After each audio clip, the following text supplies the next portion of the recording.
1, 2, 3, 4, 2, 2, 3, 4.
Hey, everybody. All right. Hey, 12 gauge. What's Nina? going oh, wait, did I on? accidentally... Oh, maybe you muted yourself, Nina. Welcome, everybody, to the first, the very first... Hey, I hear you now. I hear you now, What's going on, Nina? It's not a good thing. How's your... You guys were on a phone? You got your phone battery die or something, Nina? Well, my phone, I was holding my phone and my finger got hot, and so I looked at the back of it, and It's my old phone that's all cracked and everything, and there was this red glow in the back of it. It was on fire. Uh-oh. It's going it's on fire. Well, I mean You the red glow. I mean I plugged it, but as soon as you plug the charger back in, it starts smoking again. you were like Marty McFly with that guitar. You turn that knob all the way up and you hit it and Yeah, buddy. You know me. If it can do it, it can do it. So I'm on my little government phone. Hey, go everything man. works, man. Well, I'm glad you're here. Whatever kind of phone 'Cause whatever it tablet, takes. I didn't know I was using my tablet, so it's at 2%. I can't think Good of evening to anybody better. everybody in the chat world. Glad y'all Even are Tom all Van is here. here. Tom. Tom Van, look at y'all. Good to Hey, see you in the chat Florence. world. Cool. Daniel sent you over here. That was nice. Good to see you, Florence. Welcome, welcome. Well, how many of you in the chat have watched the Dateline episode? Did you get to see it, Jeff? You know, I got little bits and pieces. First, I was trying on YouTube TV. I kept clicking the free preview for 20 minutes button. I'd watch about 6 seconds, and then it'd say not available in your country. So I'd refresh the browser and do that over and over again. So I didn't get much. I got little bits and pieces. What did you all think? I was blown away, buddy, especially when it came to when he started talking about Zana and Ethan. I mean, that was the most horrendous part. I missed I missed the beginning of the pool party, so I'm gonna have to watch it tomorrow, I guess, and do another live or something on that. But overall, I was blown away. It's almost like watching the crime as we've all talked about it. You know. Yeah, I mean they definitely know how to put together a visual presentation on something. It's pretty cool. I just see that the pool party part. That was actual. There was an actual video clip from that very pool party, right? There was the camera was panning around to the left. That's what they're saying. That's what they're saying. So Nina, I asked you the other day, was it confirmed that Xana was at that pool party?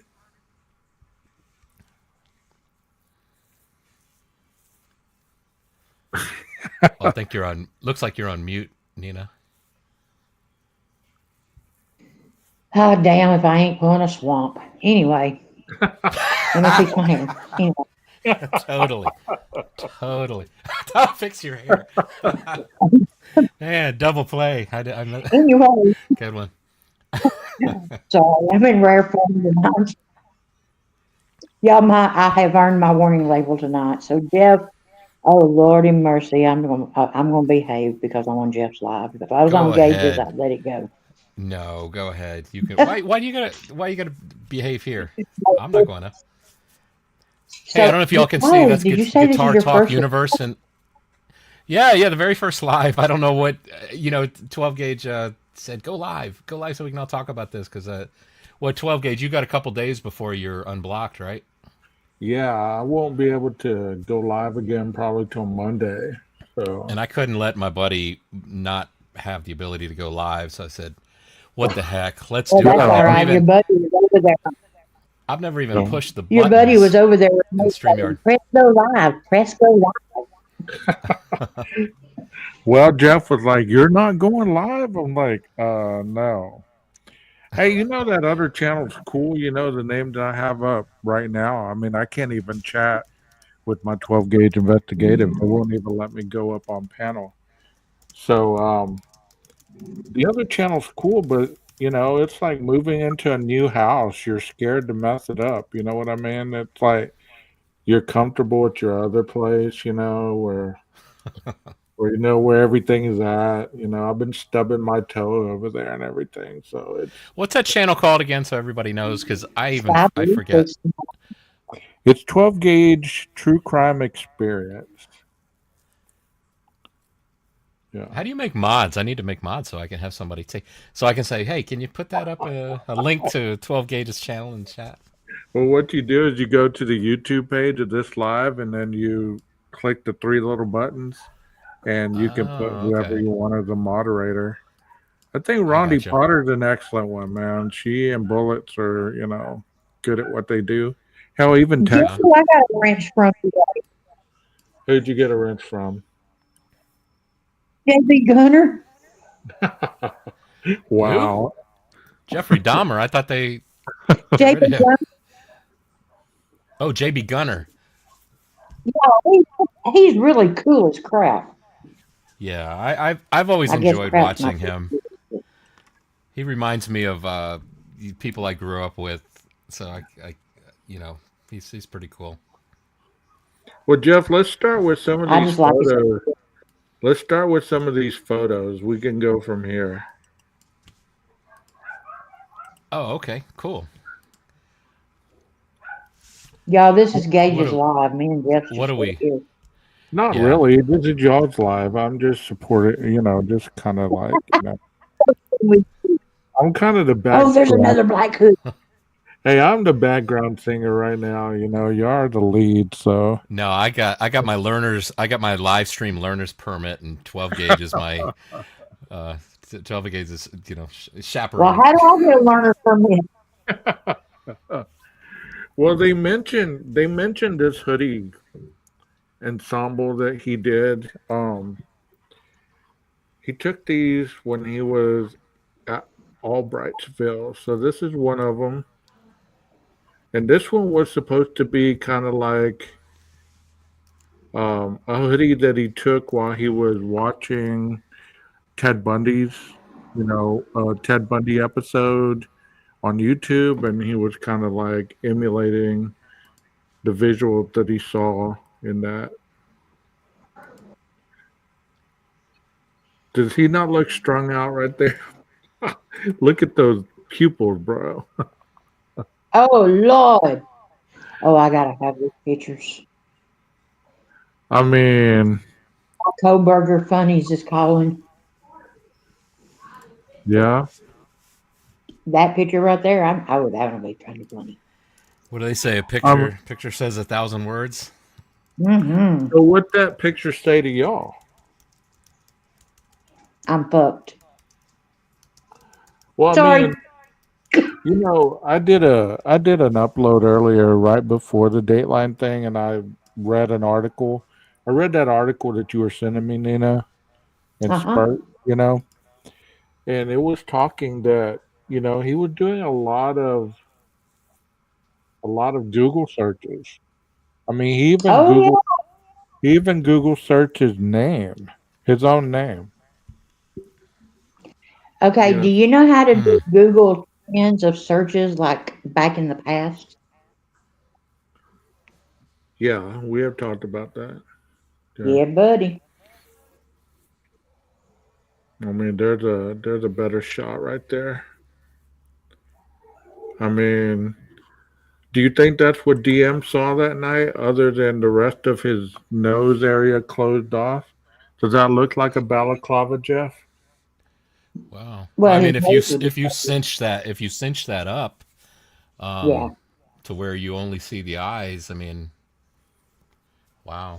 And see, I think that's the reason she said fireman is because, the firemen's wear those splash hoods. Oh, right. And I think that's what she thought of. And so I don't think she was saying a fireman was there. I think she was just trying to describe what he looked like. Well, don't the firemen wear those kind of balaclava type things under their helmets? Yeah, it's kind of good. Yeah, pretty much it's just an oval where the kind of the nose and eyes, top of the nose and the eyes. Yeah. What was the thing you were saying, 12 gauge, about him sitting on the floor? Okay, when they were describing when he went into Xana's room, okay, I'm going to set it up for you. It said in the episode that as he was upstairs with Kaylee and Maddie, they assumed that Xana heard something, so she walked up the stairs and he heard her. So he got off Maddie and ran down after Xana. She ran into the room, and by the time she got into the room, he was already on her. He had already started stabbing her. Mm-hmm. Well, when she went down, I guess at that point, um, he started on Ethan and he sliced his artery in his neck and even carved on his legs.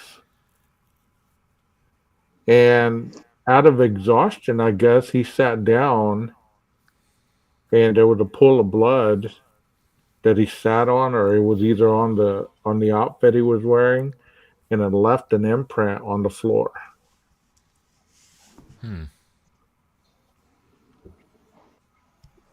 You know, that is wild Man. to me because we had heard very early on that Ethan's legs were cut so deeply that it went to the hamstrings, and I had said that at one point, and people attacked me like no other, man.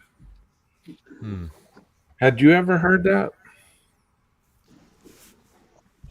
No, no, not the. I don't think that I heard that too much. How about you, Nina? I had heard it, but I don't believe it. Well, I mean, carving his legs up, don't you think that would have suggested that he, sliced in various parts of his legs? I mean, I'm just saying. Believe Oh, he you're even talking touched about the.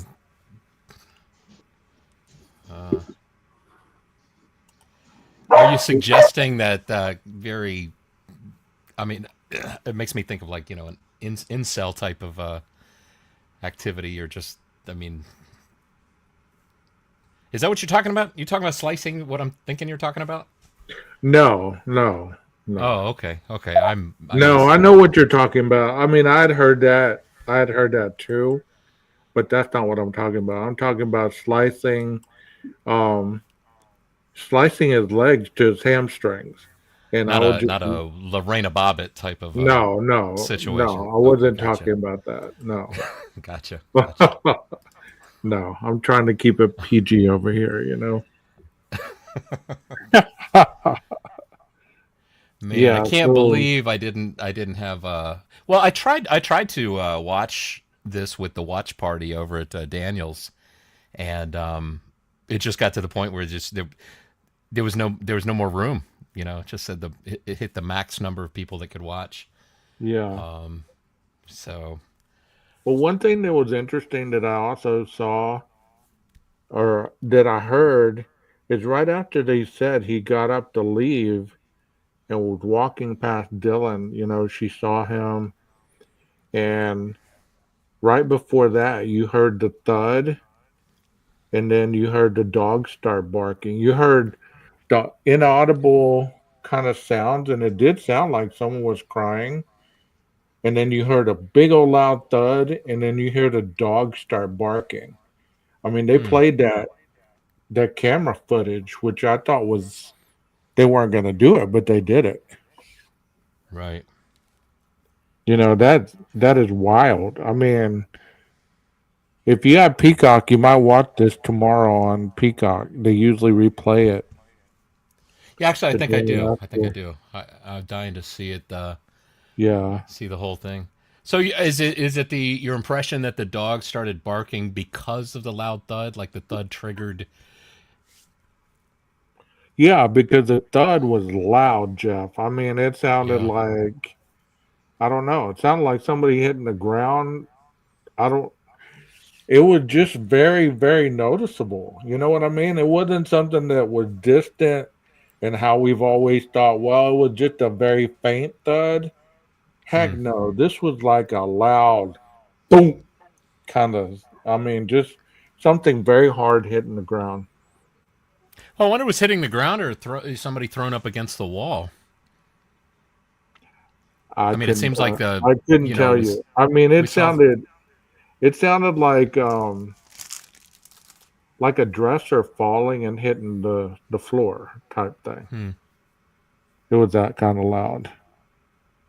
Because I mean, we saw how that easy that house went down when they demolished it. I mean, those walls didn't look like they were super thick. So, Yeah. huh? I That's mean, interesting. it was just wild to hear that. It was wild to see the actual footage of the car driving and those timestamps. I mean, I don't have those timestamps memorized. You might know the timestamp better than me, but just watching that car circling around, and then the last time when the car is leaving, it is definitely in a high rate of speed. You can tell that it's not taking its time like it was before. Just wild.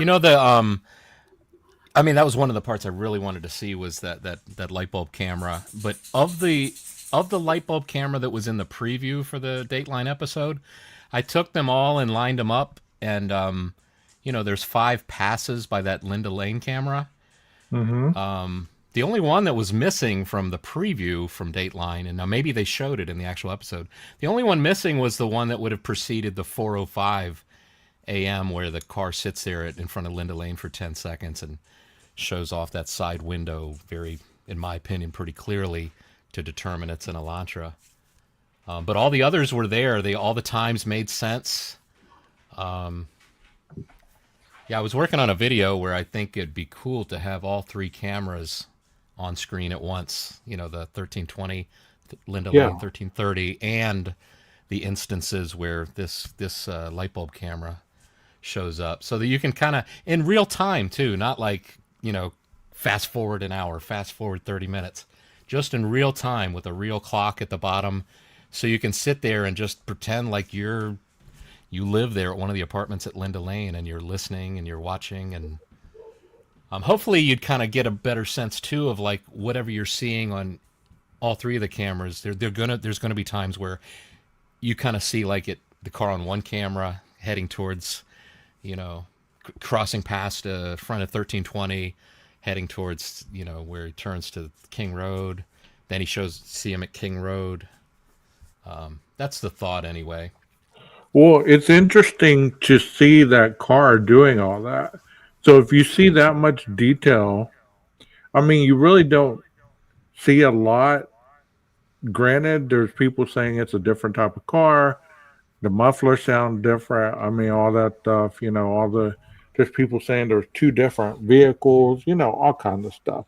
So I believe that it's an Elantra. I mean, there's just too much lining up that car on other areas, like on Ridge Road, those images that we've seen that have been in the documents. Do you remember seeing those? Yeah.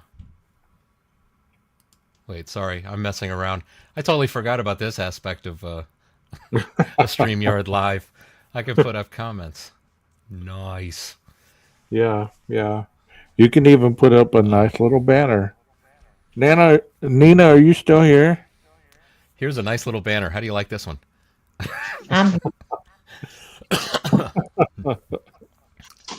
Made that one myself. No. What do y'all think about the Dateline episode? Do y'all agree that it was pretty spot on for what we know, or were y'all shocked at some of the other stuff that you may have heard I mean, there was a lot of stuff. Like Nina sent the phone history. I mean, he had called his parents 90 minutes after the crime. So how long was it before his phone turned on? Now, 90 minutes after the crime, so that's what's that? That's an hour and a half. Yeah, about 6 o'clock. So 6 o'clock. So it would have been like, I don't know how far time difference the East Coast is to Idaho. I gauged like 3 hours, 2 hours. Was it like 9 o'clock in Pennsylvania, I guess? Yeah, so he would have called a phone that was corresponding, to one of his parents 90 minutes after the murders. So was he calling to say, hey, just letting you know I got back from Wawa Park? Is that what he's calling to say? I don't know. I mean, I doubt it. And then they show him, bouncing off the towers as he's taking his route home. He gets home at 5:30-ish? And then supposedly he's back in the area at 9 o'clock. for about 9 minutes, and then back home at 10:31 when you take that selfie. Hmm. So Now, if you what's this? called your parents Frenchie's if saying he talked to his dad for an hour. about, He talked to. I mean, it makes you wonder what these conversations were about. What would he have had to talk to his dad about 90 Hmm. minutes after the crime, after he turned his phone back on? Don't y'all know he called to tell him that he buttoned his top button? Yeah, I heard a Do lot of people talk about that. what? What, Nina? Nina, what'd you say? She's talking about the top button. A lot of people He have, called his have. friends to let him know that he buttoned his top button. Yeah, Frenchie says he called his dad 3 times. One of the calls was 54 minutes, so that's about right. Yeah. Hmm. I mean, do you think that's the kind of thing where you do like to, just so that as should he be caught? Should there be questions? The family's gonna be like, no, wait, he called me. I heard his voice. He couldn't have done this. Couldn't. It's not possible. We talked. I mean, Like maybe setting up an alibi? but how risky is that to do that though? Because what if Dad feels like in that 54-minute call, he's like, gosh, he sounded a little more rattled than usual and a little nervous, or he sounded a little too like he'd just done a couple victory laps for some weird reason. Hey, Daniel, how you doing?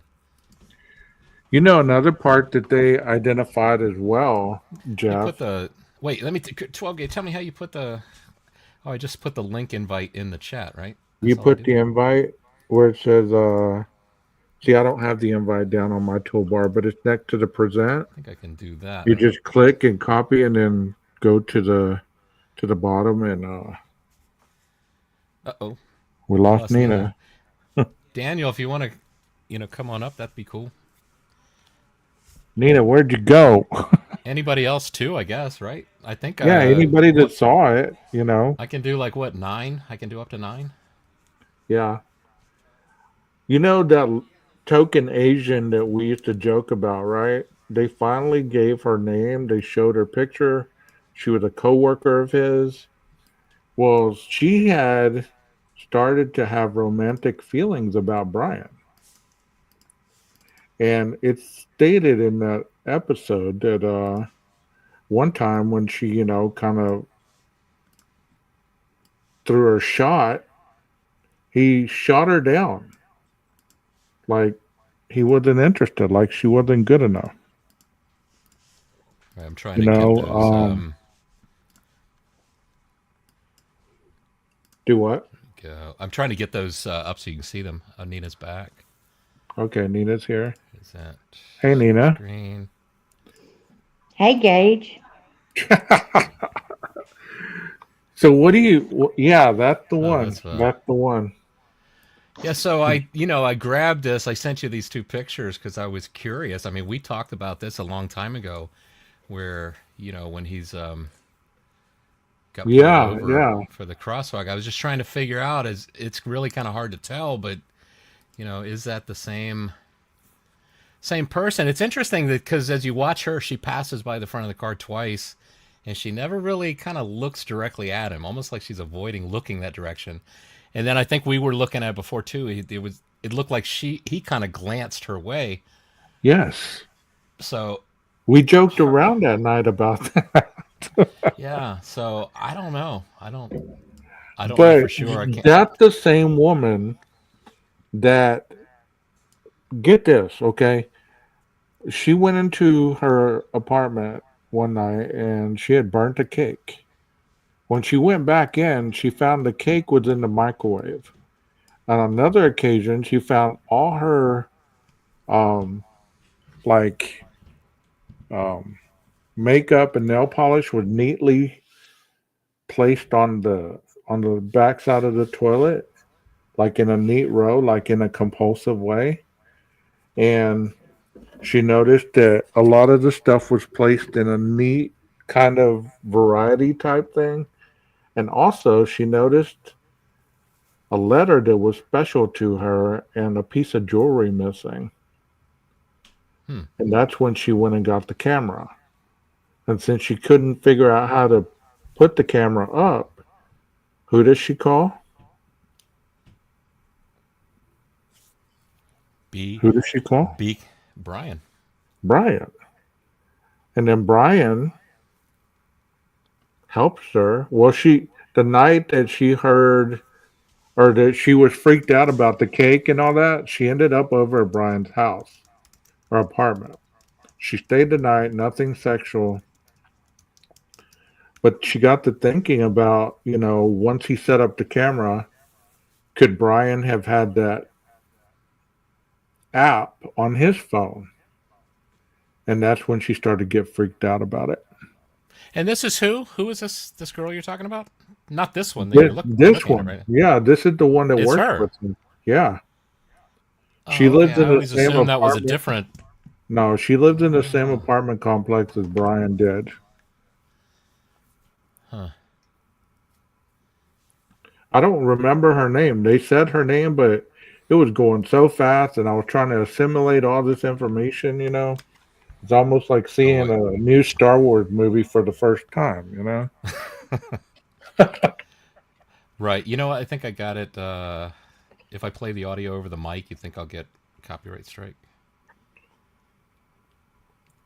I wouldn't do any of that. I wouldn't risk it. Wait, let me just mute for a second here. Talk a little bit. Yeah, I wouldn't risk it at all. Nina, what do you think about all that?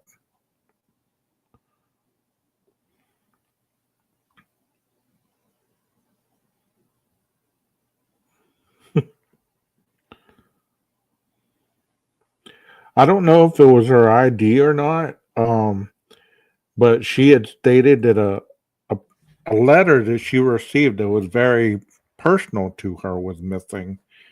And I believe they said a piece of jewelry. So you just never sounds like know. her name is Nayoung Ko. Yeah, that sounds Something like about that. right. Yeah. But Brian, That's interesting. I didn't know that was the same. This was the when they were always talking about the camera installed that he installed. I didn't know it was her. Yeah, this one right here. Isn't that crazy? I thought it was somebody else. Because we always joked about there's only one Asian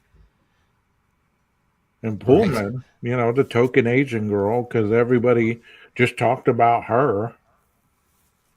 And come to What do you find guys out, think? You think she there's? I can't really I can't really see anything that definitively says in this, in the traffic stop where you get pulled over that this is the same person. Let me see. How can I zoom in a little bit? Do you think he would have went there to pick her up? Possibly. He was in a hurry. Yeah, I mean, who knows? Maybe that's the reason he kind of, blew through the red light a little bit, or went out into the intersection a little too, But when she went to be a little more than friends, he pulled away from her. They said. We should pull up the body cam. What do you think about that, Nina?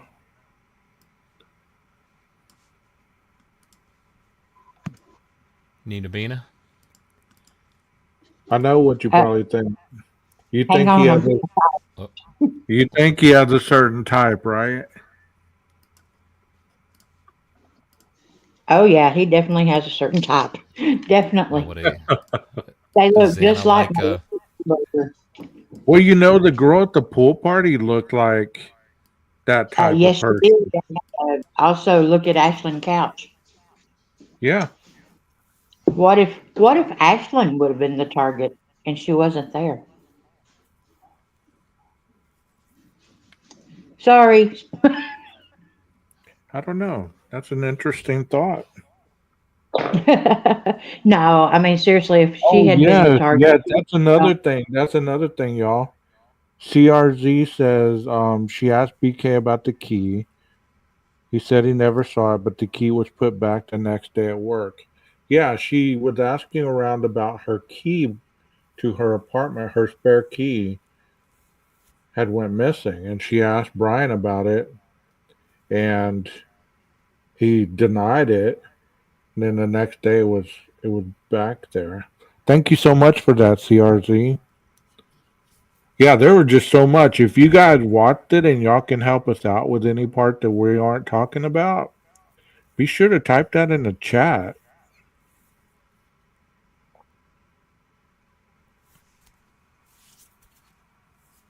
What about when they were showing the not to go back to what we were talking about before, but that the light bulb camera when it picked up the sounds of the thud and everything, did they talk about how it was triggered? Why it was it motion censored? Did it turned on? Did they talk about that at all?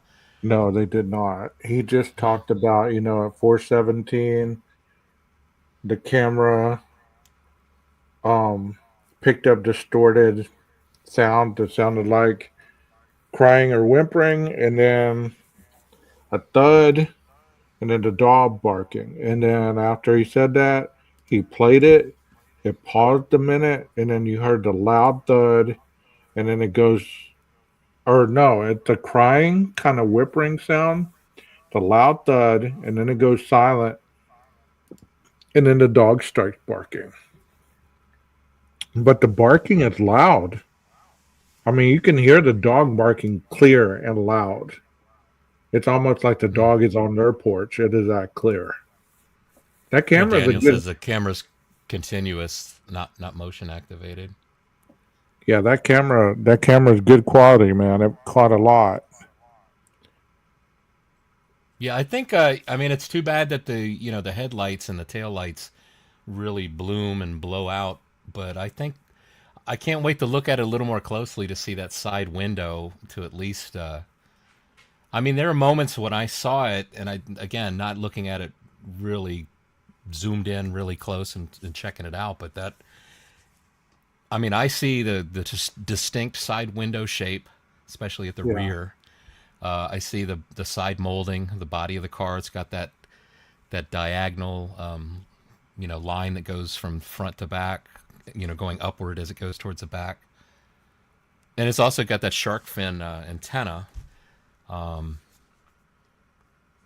I'm telling you, I've always said it seems to me like it's like again, it's like the Macy's Day Parade, and you're seeing one of those big balloons of like Snoopy go by, and you see him at 41st Street. And then you switch cameras, and now it's like 42nd Street. Even if you skip a couple streets, 45th Street, I'm pretty sure that's the same Snoopy. And I think pretty sure it's going to be that kind of a process where we see these cameras. I'm sure it's still going to be people are going to be like, there's a little break in there. You missed him for about 20 minutes. You don't see him on camera. You don't have a camera showing him for 20 minutes. Well, we have And a question. Yeah, We have a question in the chat. Bullets and bling. There we go. So I'll let y'all answer it. So what do we all think the motive was for him to break into his coworker's office? What it to break into his office was? Is he wasn't somewhat interested? I might try that again. So what do we think the motive was for him to break into his coworker's office? Was it he wasn't somewhat interested? Could it have been that he was somewhat interested? Like I just said, Dateline said he appeared to not be interested in her, like she wasn't good enough. Could he have been a little interested in her, or was it just the surveillance part, you think?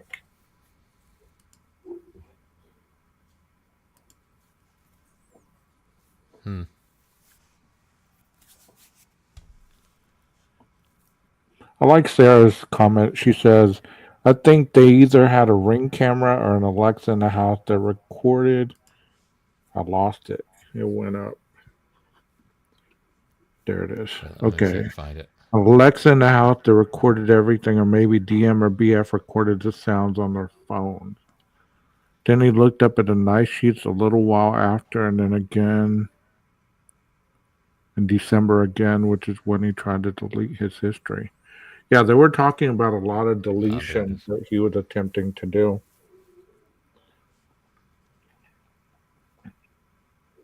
Yeah, that's it's a real interesting thing that, and I wonder if it's something he considered.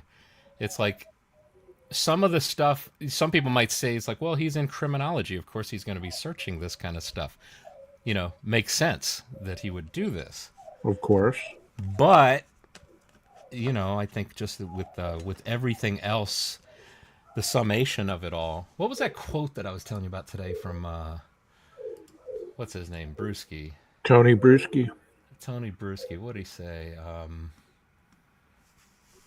You know, it's interesting you do say that because the pH level, I was thinking this earlier when I did my upload. I was thinking, some of it does sound like he was looking for material, but some of it shows a pattern of intenseness, like, looking up Ted Bundy and then reading a paper that someone wrote about him. He looked it up and even read on it about the descriptiveness, the references about it, to be that thorough on something, it means that you're researching this.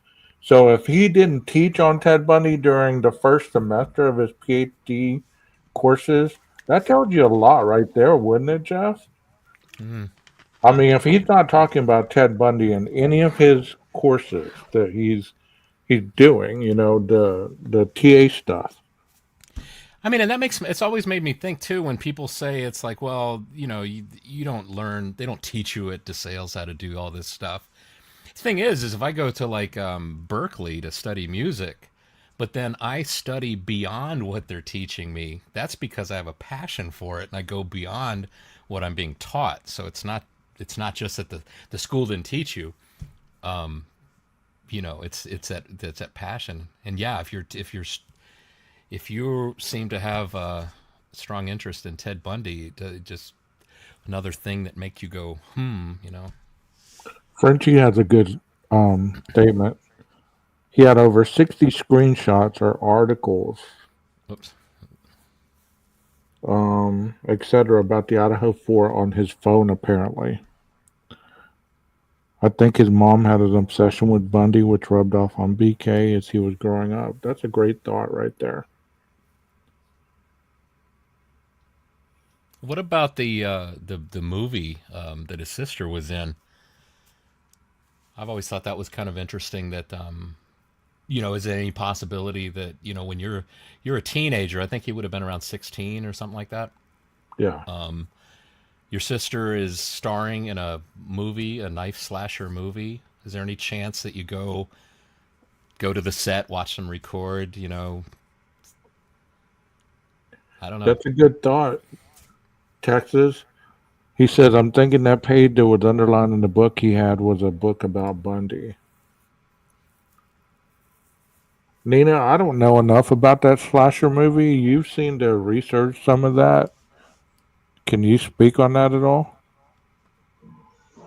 Actually, from what I've researched about it, it was they were out in the woods, I think, and they were getting stabbed and everything. And I mean, it was, like a B movie. I mean, I guess I really hadn't researched it that much because it really never, I didn't really think it played into it, but I don't know. Like I've always said, you've got 30-year-old adults that have been in slasher movies and want to be a slasher movie and don't have kids and not ever married and don't have boyfriends or girlfriends, and that's just really weird to me.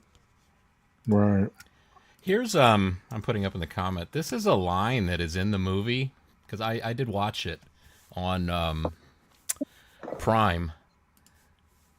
So this quote, this is what the killer says. I don't want to spoil the movie, but Wow. That's close says to. That's yeah, close okay. to I what he see. said. I didn't. I just let you figure that out the same that That's exactly what I thought. I mean, this is where the scene is right here. Is Might hurt you. Wow. I think I captured the part. It's okay. I'm here So, now. so she says she doesn't know that he's the killer yet.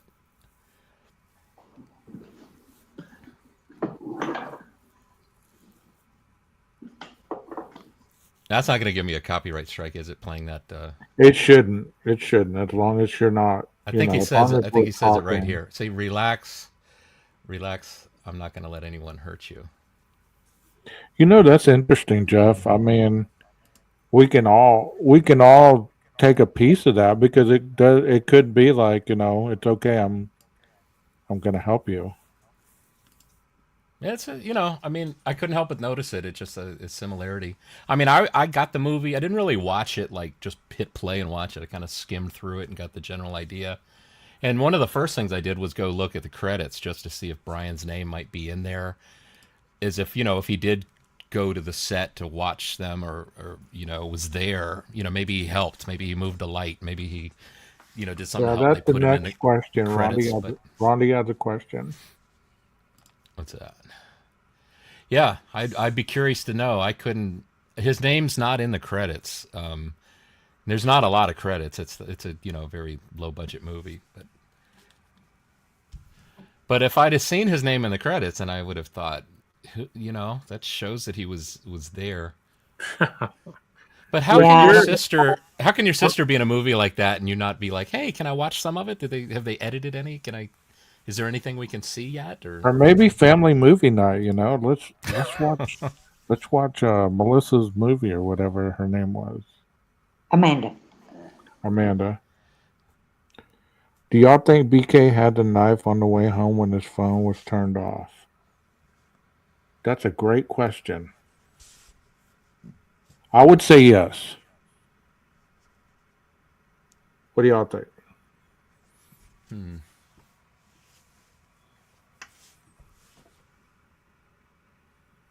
I don't know. I mean, if it was me, not that it would be me, because I would never do that.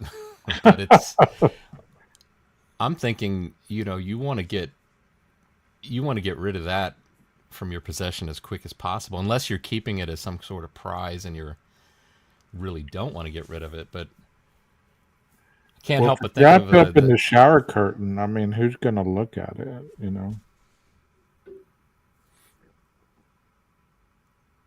this is interesting. Artwork says Third Child it's Third Productions. Child Productions. Was Wow. BK a third child? No way. Who was the third child? What? One of Third the child is sisters. Coworker. Florence White says, I think he disposed of it with the clothes. I bet you're right, but I mean, right off the bat, I think he probably had all that stuff somewhere hidden, either in the trunk or in the back seat. I mean, no telling where. He could have had it in the damn passenger seat with the seatbelt on it. I mean, you just never know. You never know. That's a good thought right there. Yeah. I don't know how easy those are to burn and get rid of. I mean, that'd be hard to get rid of it unless you threw it somewhere. Hell, all that's in the Snake River. Yeah. Well, the other thing too, it's like I can't remember. I'm trying to remember the movie. Oh, maybe it was Raising Arizona. No, it was a different one. But I mean, when you make a fire at night, you can draw attention to yourself where you would ignore you without the fire. Of course, you'd be completely invisible in the nighttime. But I mean, if they got his phone turning on, if he disposed of it after his phone turned on, they're going to be able to see where his phone was in that area. You don't think that they've been looking in that area for a knife or clothes or something? Layla says, I think he buried it the next day. Frenchie says, which is why he made all the stops beforehand to Costco and all the other department stores.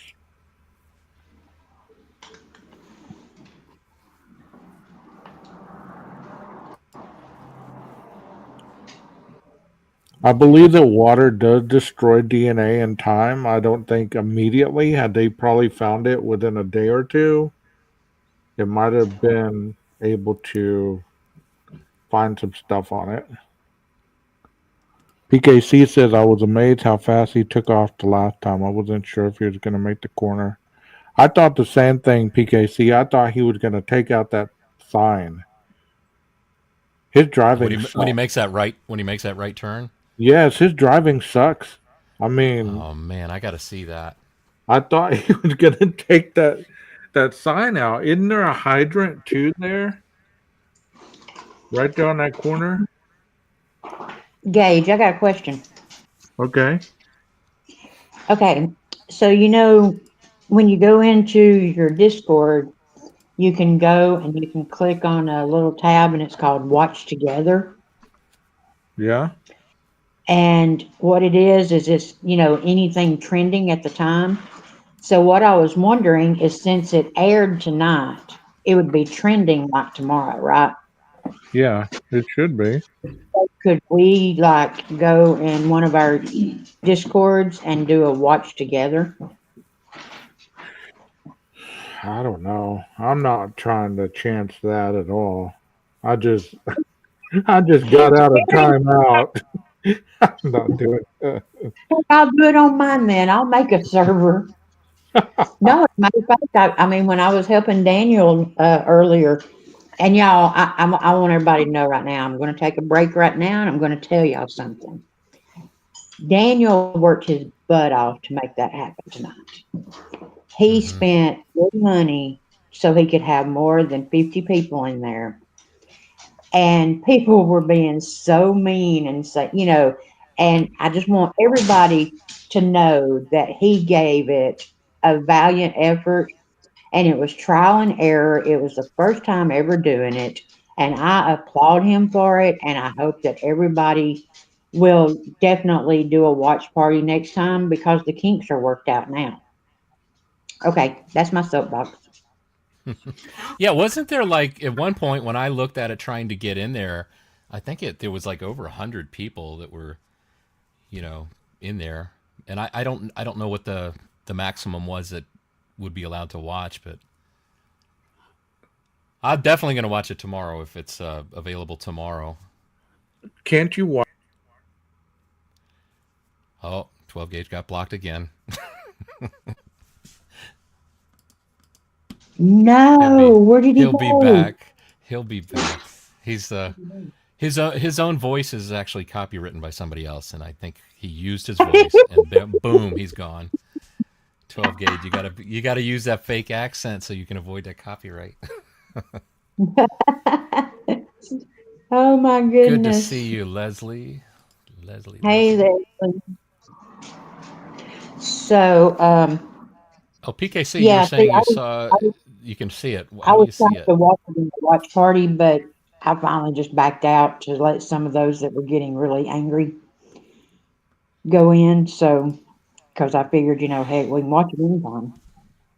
Yeah, I mean, I'm so new to Discord. I've only been in there, maybe used Discord, maybe probably can count the number of times on my hands. But so I was already at a disadvantage because I'm inexperienced with Discord.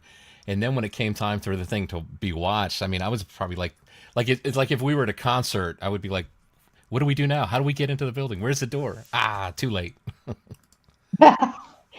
Oh, there's Tom Van. Tom Van, I've been trying to figure out a way to get in touch with you because I would like for you to be on panel for me one night and us discuss this KBAR knife. And I know y'all have done it on gauges, but I have some I have some questions. What questions you got? You want to do one What question? preview of one right here on One my for first you. live?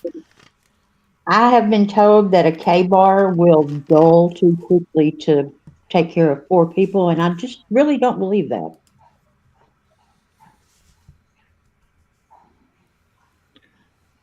Well, I Hey have a Jeff. K-bar, but I'm not about to test that. So Hey let's. Jeff. I defer to Tom. Hey Yeah, Jeff. don't test Yeah, that. A12. I have the video up that I did earlier that shows the passes if you want to show Sure, it. sure thing. Okay, let me see where I started this. Let's go. Do you need me to slow it down or stop it? See, Nah, there's dude. 340, Oh, 356, I see.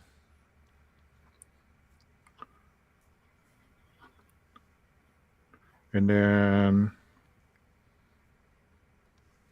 it picks up again. Hey, keep talking. I'll be right back. 333, 338, 340.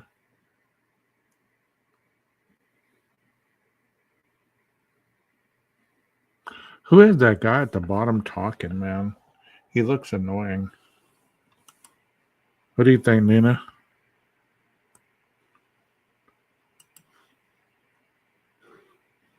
That guy that's copyrighted, Yeah. Jeff said your voice is copyrighted and you're going to get struck. You just keep talking and talking, bro. So right there at 340, I think that's an awesome shot right there. I mean, if you were to zoom in, but it's still not a very good shot compared to all these other vehicles.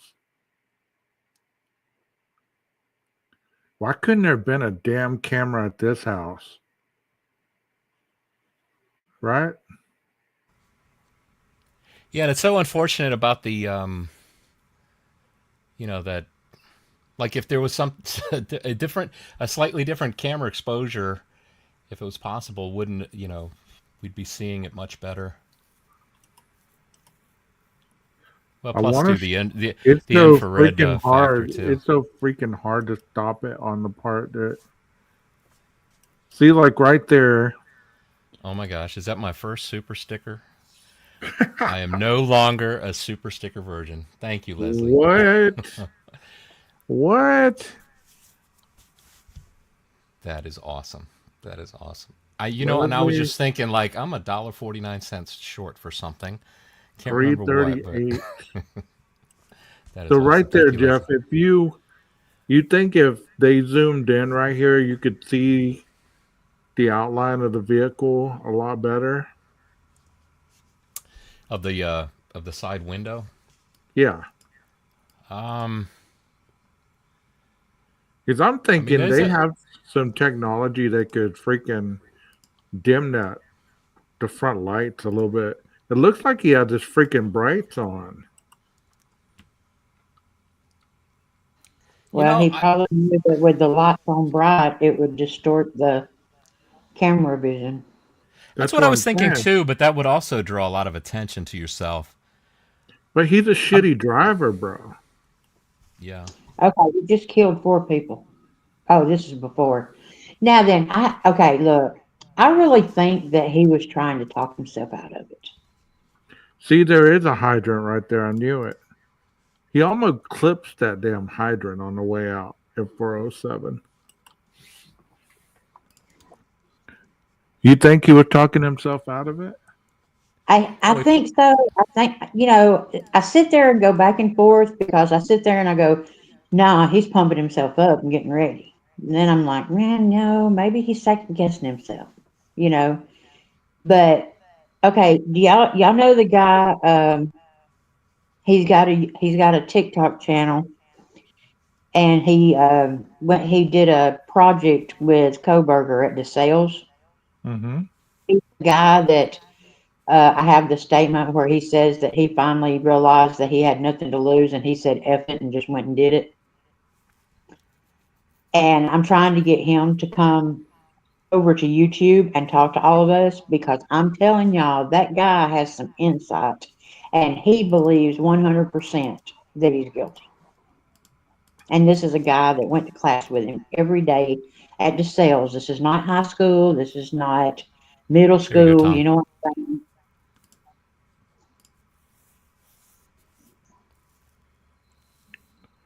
No, Leslie, I that like the that. I amount like the that. amount doesn't matter. The gesture is so appreciated. That was really cool. Thank you. Yeah. CB has a good statement too. In Dateline, they showed BK change the front plates at some point, if I recall correct. He did change them, and I was thinking the way they incorporated that, whether that was part of the planning. Like, if I do these crimes on this date, then I change my tags the next date, there'd be no way they could trace my vehicle. PKC has a good statement too. Did they ever show the DD driver come in? I wasn't watching that time close enough. I don't remember seeing the DD driver. I think they just showed this kind of shots right here. 356. It looks like he's kind of ramping up there. Oh And yeah. what was the next one? 340, 356, 407. I don't know. What do you That was think, Jeff? Tom. I was actually looking to. I'm going to see if I can pull up at least the Dateline preview for the event. So Uh-oh, y'all know that the other Tom side's was here a already second ago. called for trial. Egg says he's absolutely guilty. Jeff, Tom wants you to send him a link. He wants to come up. Yes, I Oh, saw it's him been back. He was backstage for a second. Oh, I can see PKC that. says he went from only a rear plate, PA plate, to Washington plates where front is required. And in the Dateline, it showed him taking pictures of his car. oh, Bullet Complaint $9.99. Yay! Thanks, Bullets, for that. Thank you so Hey, much. thank you, Bullets. Check that out. Check that out. I better hurry up. I'm gonna go broke. No, Well, I you're mean, buying. Hey, what you you're buying Dunkin' Donuts tomorrow, right, Jeff? That's right. It's on me. Let's all meet at All Dunkin' right, Donuts. let's all go for donuts. You know, they're putting a Starbucks. They're building it. I don't know how long it's going to take, but I drive by there. I drive past it every day. It's the only way out of the area here. It's like, wish they would hurry up. It would be so convenient. You got a McDonald's right over there. You got a Starbucks right there. You got a gas station right there. Good Lord. Yeah. Thank you, Bullets. I appreciate that. Oh, CB says on Dateline said he almost ran over someone. He was going so fast, so someone met up with his car. So as he was leaving, he was going so fast he almost ran over someone. Wow. Where did you see, see that? Is that I have wondered if somebody actually, because I mean, there was people out all during the night, Of and I course. wondered if somebody actually saw him. But I'm telling y'all, 1126 got it all. Yeah, Tom, it is saying, it says they will need to connect their mic cam before you can add them to the stream. Oh, well, see, that's what happened to mine tonight. When I was trying to go live, it came up and said that, Thank you, what did Heather. it say? That my settings, that it didn't have access to my mic and camera. Hey, Heather Fitzgerald, long time no Good. see. Good to see you, Heather. Heather's Oh my number goodness, 30. the Freedom Sisters are here. Look, how many people you got up in here, Jeff? 36. Look at you, man, on your first one. Way to go, buddy. Where does it? It doesn't tell you. Oh, and 30. Yeah, it says 38. Up next to the live. I can't believe that. Rod, I mean, Roger Land says, "Hi, Jeff. I'm watching Dateline now Roger out here Land. on the West Coast." Roger, maybe just be like a court stenographer and just type in everything you're hearing so we can watch it with you through the chat. I don't know how your typing skills I, are. I got to know about the blurred pictures. Were they blurred or did Yeah, they they were unblur them? blurred. No, they were blurred. But you know, Shoot, there was a picture of a girl holding a watermelon. Was that's it Zana. Xana? That was Xana, right? Okay, and you know the picture that they're all wearing like the black leather pants? Yeah, that was Maddie and Okay, I've got pictures from a party at 1122 where they're all wearing black leather pants. wow. And then I have a picture of Xana that I swear that white dress, I've got like 5 pictures of her wearing it. And at one time, I've got a picture of Dylan wearing the same dress because they're girls, they're going to share. Right, right. So But I mean, this just is not anything definitive, but out of 6,000 pictures, I'm like, I recognize those. so what would a person be doing looking at these? You're new to the area, you don't know anybody. but all of a sudden you're fixating on these pictures where 3 of those individuals turn up dead. Right. What is the coincidence of that? A lot of them were their friends. Right. And see, I Those wonder pictures because were they on. mentioned, Hey, Egg. they Those mentioned pictures were on you and Coworker's phone. Those pictures were on. Yeah, were Zana and Maddie.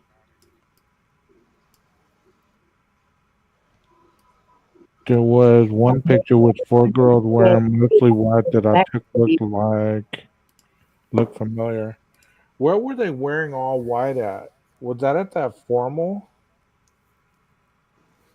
no, I think she's talking about the 2 white dresses. Okay. I would. Let's see. So if I send these pictures to you, you can. Oh, yay! Artworks. Look at Jeff go. Look at Jeff go. This is pretty wild to be on the other side of you know, a live stream instead of sitting there Yes, clicking sirree. buttons. Yes, See, Oh, sirree. here's Leslie's talking about what we were talking about earlier, sitting down.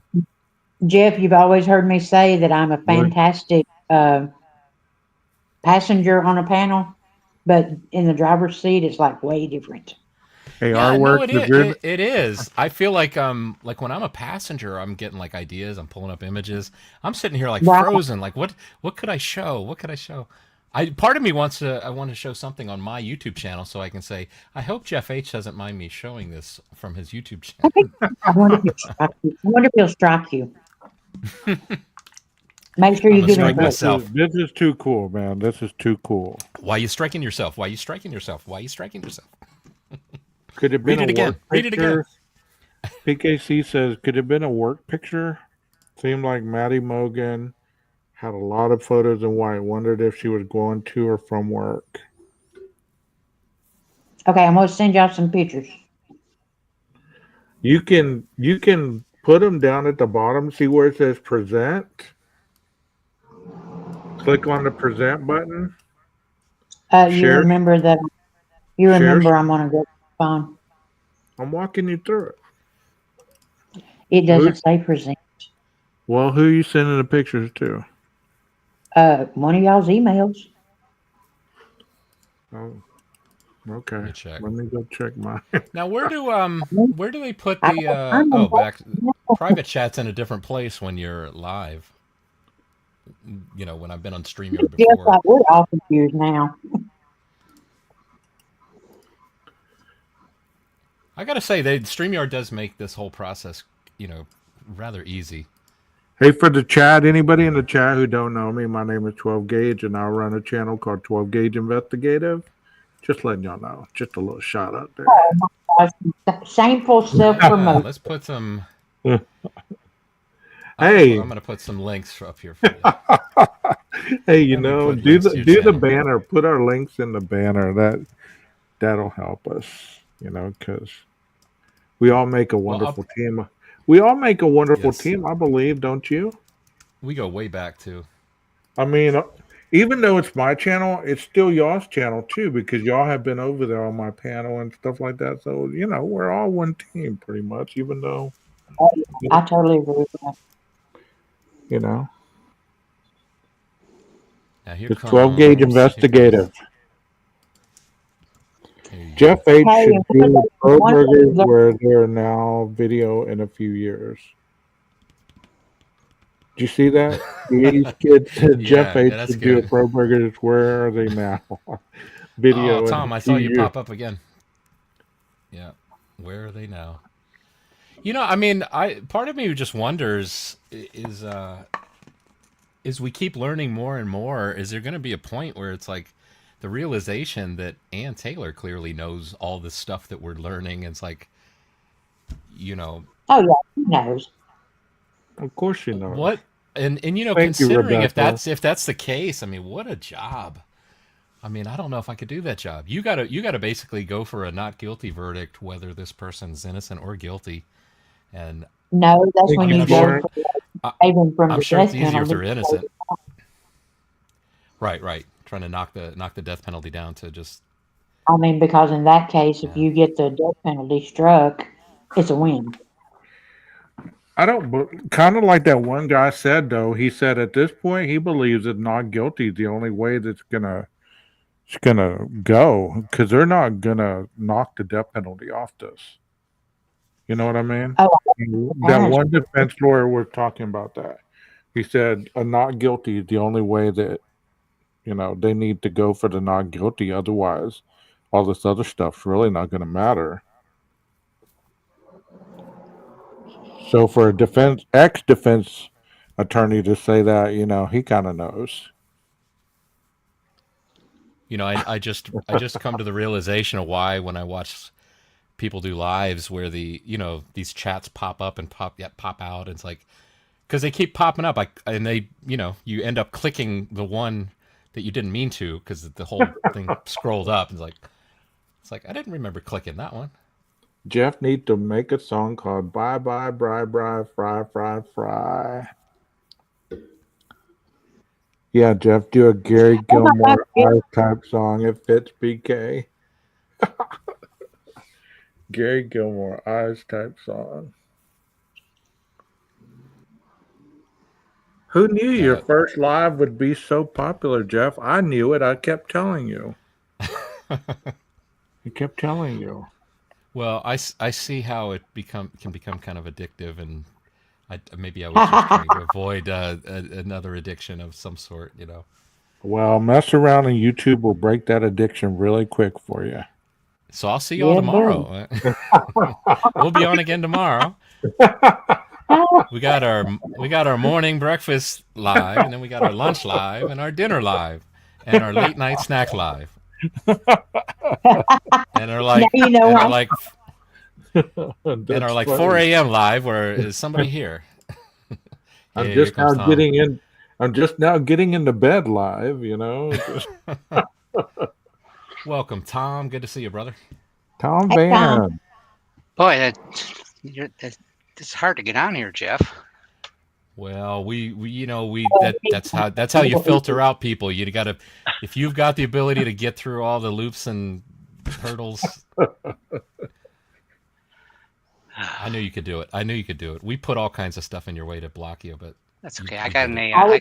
I got 2 AI assistants. Reba's here. Hey, Reba. I was surprised that Jeff didn't make his intro his song. Thank you so much, Rebecca. Thank you. You're being too kind. Thank you for that. Rebecca, thank you. Hey, Jeff, I wanted to point. See, I clicked the wrong thing. But hey, Jeff, I wanted to point something out about the live tonight with Sure. Dateline. CC Moore was on, and she was talking about how the FBI had to go through the back door to get the information for the IGG. But she said, of course said the date, the DOG is not binding. It's just a recommendation. And she said they got permission to bypass that, to use it. So there was no funny business going on. Yes, and absolutely, because she also stated, I think I've got a report, I've got a video from her saying that 23andMe and Ancestry only take like the spit, Yeah. They do not take anything else, so they could not even attempt to go in there. Yeah. And the one that they did. Well, she also said too, though, that Othram only had 2 million to search from, and that's why they and the FBI wanted to widen the search. And you can do that by adding more data into the profile, which is just a text file, and that's why it can grow so much. Thank you. It is bioinformatics. Yeah. Yeah. Well, they add more. They just add more genomes to it, then they can widen the search. But see, the biggest thing that a lot of people are confusing about that is they're thinking the biological of it, and it's not biological; it's data. Right.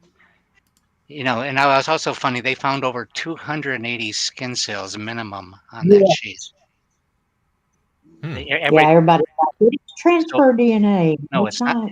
It's not trace DNA, and that much DNA is direct touch. most likely. Yes, absolutely. You mean he didn't get it on that sheath by somebody buying a No, box of Nobody cereal? no. They said 12 gauge. That person had to actually touch it to get 280 cells on there. Yeah, and it yeah.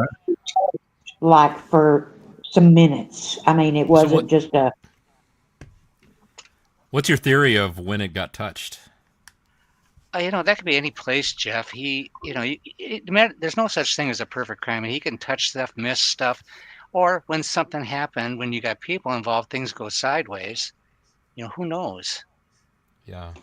see. I can see him sitting there after he bought it, just sitting there playing with it. So, hey, With Nina, what were you going to ask me about the KBAR?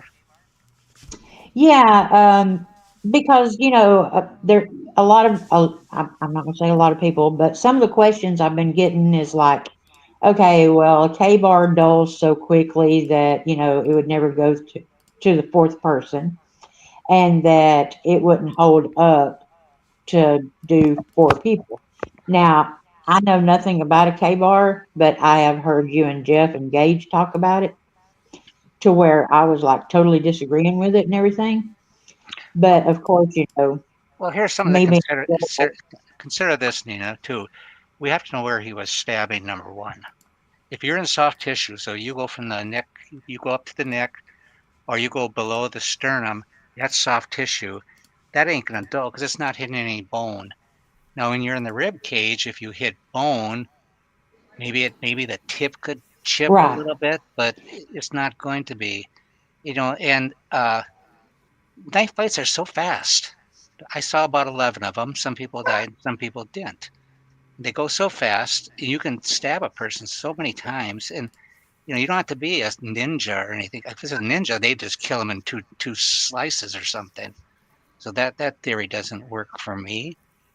And then also the profiler, I don't know if you've seen this, Jeff, in 12 gauge. The right. profiler said that he gave an example of a man that went in there into a room, was a bloodbath, and he didn't track out anything. Yeah, I did see that. I did see that. That was interesting. See, people think you're going to be covered with blood, and not necessarily. The people that I saw, some people had blood on them, but they weren't tracing. Wasn't. Here's the thing about it is, How hard would that be to unsnap with just one hand? Uh, I don't know. They're pretty tight. Um, I Yeah, mean, this was but when my knife was do you new, believe so that? it was even Do you tighter. believe that he used both hands or just one hand in order to get that? you can use one hand, but that's more of a quick technique. 12, I think. It's not. We put a lot of mink oil on ours and stuff, Oh, and okay. got it loosened up. And a lot of times we never snapped them because it was just a hassle. Yeah. And then plus two, tonight we saw that Brian was looking for a second one and clicked on, to buy it, but then he stopped and he took it off and then he tried to erase it, his history. Yes. Yeah, so That I don't doesn't know. look good. It's not looking good for him. And all these weird songs he was listening to on his phone. Yeah. While the Was FBI was was Britney outside Spears one of about. them today? What's that? Go ahead. I thought I heard somebody say he was listening to Britney Spears. I think Something Yeah. about, Daniel might have mentioned it. yeah, Yeah. serial killer stuff. And, and he had all these pictures of these young women on his phone. I don't know. I'm still waiting till trial, but I'm leaning more towards guilty because too many coincidences right now for me. But you never know. I mean, the question that I have is, I don't. Well, a statement. I'm going to say statement. The statement that I have, I don't believe Dateline would have spent as much time that they did with the professionals they had on there, and just come on here and lie about most of these circumstances. I mean, they brought out some good points in that whole thing. I believe what I watched, anyways. Hey, where did they say that they got the video from the 112 camera?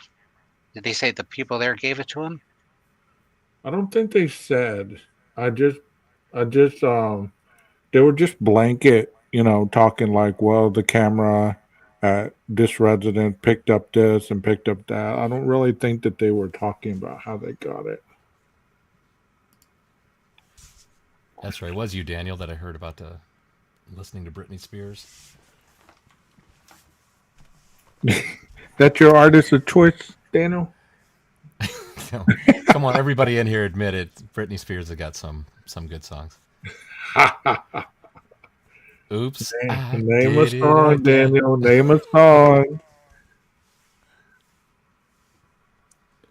Now, that was quite interesting, all the stuff that they did show. This KBAR is mesmerizing here. I mean, we've heard that, killers get fascinated with their weapon of choice. Do you believe that, Tom? You believe that he kind of got linked up with this KBAR and it Uh, had sentimental value to him? it's hard to say. It's one of the things that was a smart knife to choose because there's so many of them. Mm-hmm. If we went and got out some really unique, knife, that would be a little problematic for me. But I still want to see. I don't know if they'll show it at trial, the autopsy. I got to see how many wounds they had. Uh, where like Ethan and Zana, Zana was in a pool of blood, of course, but well, how much did Ethan have on him? I know they had the carving of his calves they talked about. Yeah. But other than that, I need to know how many more wounds there were because you can kill somebody so fast with that. So the timeline doesn't bother me at all. You know how they did that.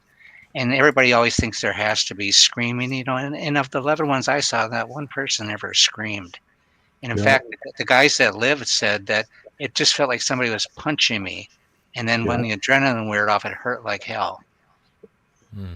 Well, I've been stabbed and it burns. It doesn't feel like a stab. It feels like somebody's burning you. Yeah, well, they said that when it was happening, if you're adrenaline and you're fighting, they said it just felt like somebody was punching them. Now, that's Oh, just these are just a couple of accounts.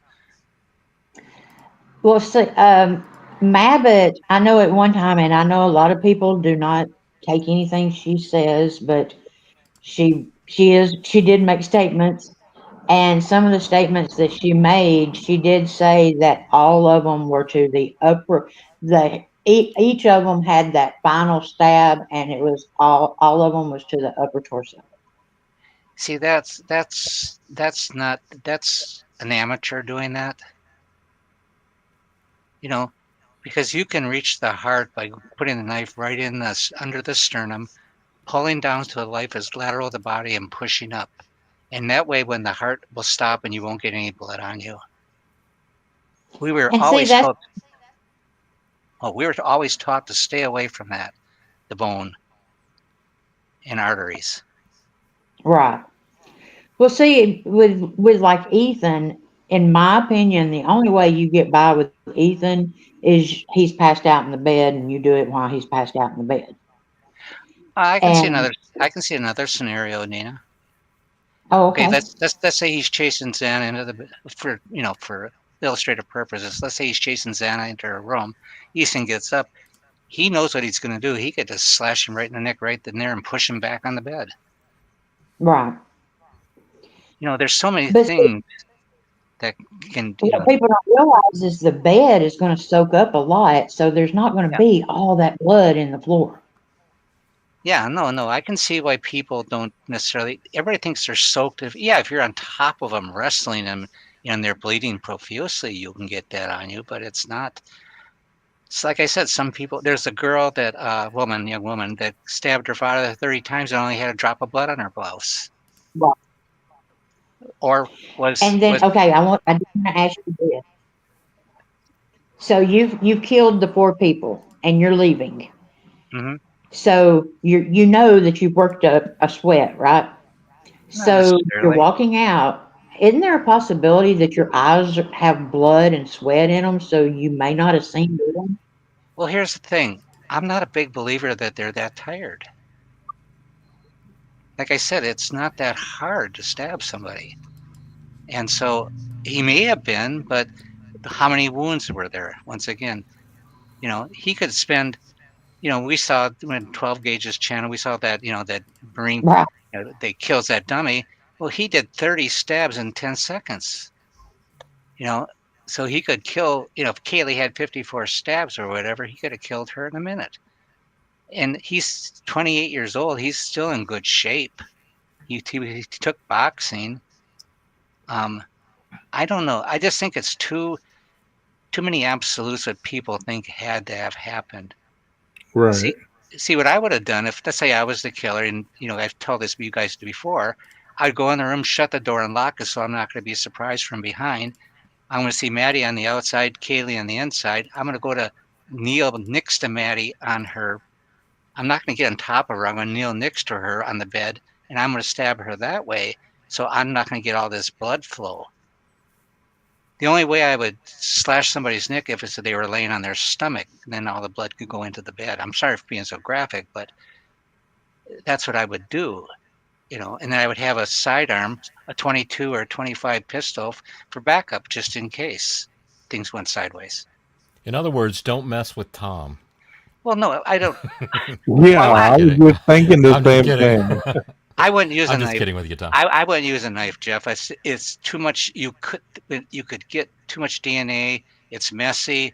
What's the purpose of it? If you just go in there, you can get a 25 automatic with a suppressor that sounds about $800, and they sound like the James Bond movies, just the zip type stuff. You get a 9mm. There's too much gunpowder in there, and the suppressor is still going to be loud. So if you want to do it, use a small about a 25 caliber. That's what professionals use. Hey, Tom, as you were talking about the blood, real quick, this is just a thought of when you're talking about like the blood and everything that eventually comes out. I mean, my mind goes to like, you remember in Home Alone, their methodology, they'd rob houses and they'd turn all the water on, and then the house would flood. That was kind of their signature that they'd always do. But the thing that it makes me think of is that when they walk out, the house isn't flooded. The flooding happens with time. How much of the flooding of the house with the red stuff, how long does something like that take? And I imagine if their heart stops beating, then I don't think there's flooding, Jeff. Yeah. I think because when you stab somebody, all of it doesn't come out. There's a lot of blood left in your body. It's going to stay in. If you can get the heart, which is the hydraulic system, you get that stopped. It doesn't have to be that much. Now, if you're doing wild swinging with your knife, then you're going to get spatter, of course. You don't have to do that. No, I said these are kind of people just going full tilt boogie, and we use that term in the Marines. They're going full tilt boogie. They're just wailing, trying to hit as much as possible. And that's when you get nasty scenes where you cut an artery and you're on top of the person. I don't know how much, if it's Brian, I don't know how much he prepared for this, if he's never done it before. When we practiced with a KBAR, we used a substance that was tougher than skin and muscle, so we could feel how much thrust was needed to do something like that. And what? No, go ahead. So so when you actually encountered a person, it's going to be much easier. And they never said, don't be flailing your arms and stuff. You're just going to get messy. It's just not professional. It's just better to do it. Just stab them, push up, pull down, and that much, all your organs are almost hit, and you go into shock so much faster, and then try to, put something over them or something, that will absorb it. Would with the 911 call that came out and everybody speculating on at first a lot of us thought the door was closed and that's what was going on. That's why it was hard to see what was going on. Sounds like the door wasn't closed, that it was open, but I had heard Steve G mention something in an interview. Now I'm still a little confused because I got to go back and listen to it because I'm not sure if at the time he was talking about a blanket on the third floor regarding Kaylee and maybe the sheath being hard to see. But I thought at the time I heard it, I thought he was talking about, that maybe he was referring to the possibility of Zana being covered with a blanket. And what you were just saying about, with soaking up, is it possible to, you're doing that, you grab a blanket to stay out of anything getting on you?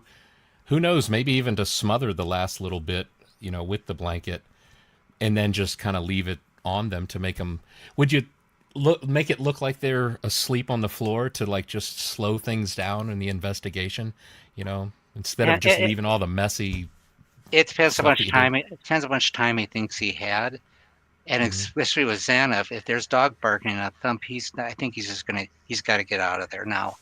He knows he's in a place there's only one entrance in and one entrance out, and he has no idea if Dylan called the police. He can't chance Hmm. that.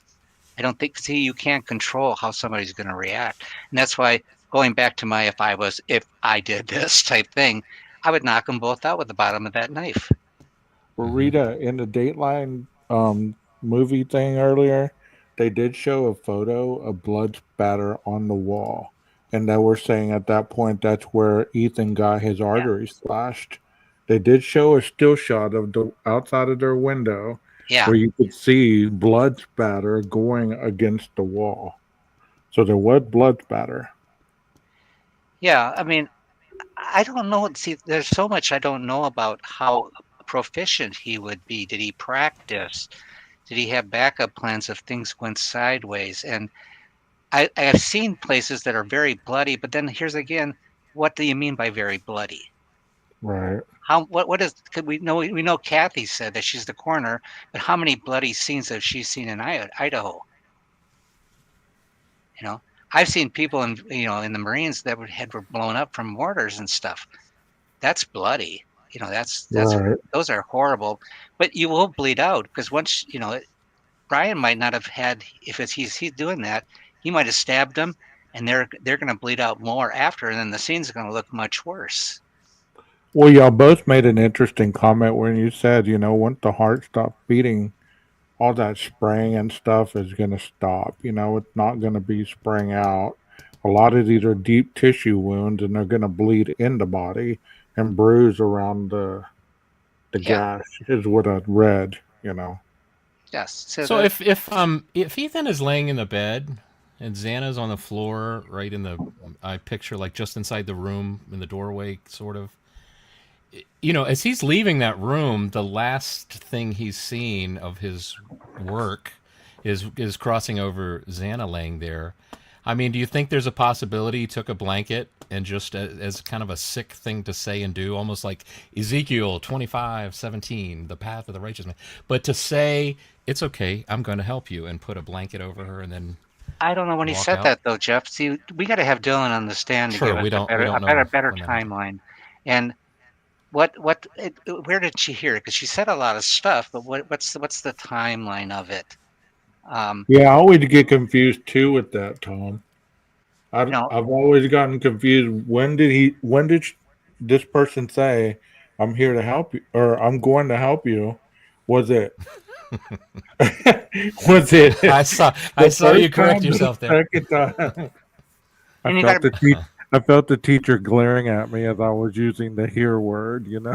plus You heard me tapping my ruler on the desk, 12 gauge. plus Dylan claims she was drunk, so I got to factor in all this stuff. Is she confused and what did they actually hear? See, that's another thing. Everybody thinks they had to be screaming, and all this stuff. I want to know more about that because, like I said, I never saw in 11 knife fights in the Marines. I never saw anybody scream. And these are people were cut up badly, and they were cut up like 30, 40 stab wounds in a minute. Mm, It's look at that guy up in Apple River did. He stabbed all those people so quick. right, right. Jeff, our 12 gauge, I sent the emails. Yeah. You, Oh, another you thing know I too, can't. Jeff. What you Hmm. want to do if you want to go back into this thing? Your first cut should be the diaphragm up into the lung, because then you can't breathe because the diaphragm's not working. You can't. Your lungs going to collapse. I know this is all morbid and stuff, but we were taught how to. The Marines never taught you how to injure somebody. Everything we learned was how to kill somebody. Mm, It's like those monster movies you saw, and the guy gets back up. I was always looking and say, no, take his head off. You got to kill it.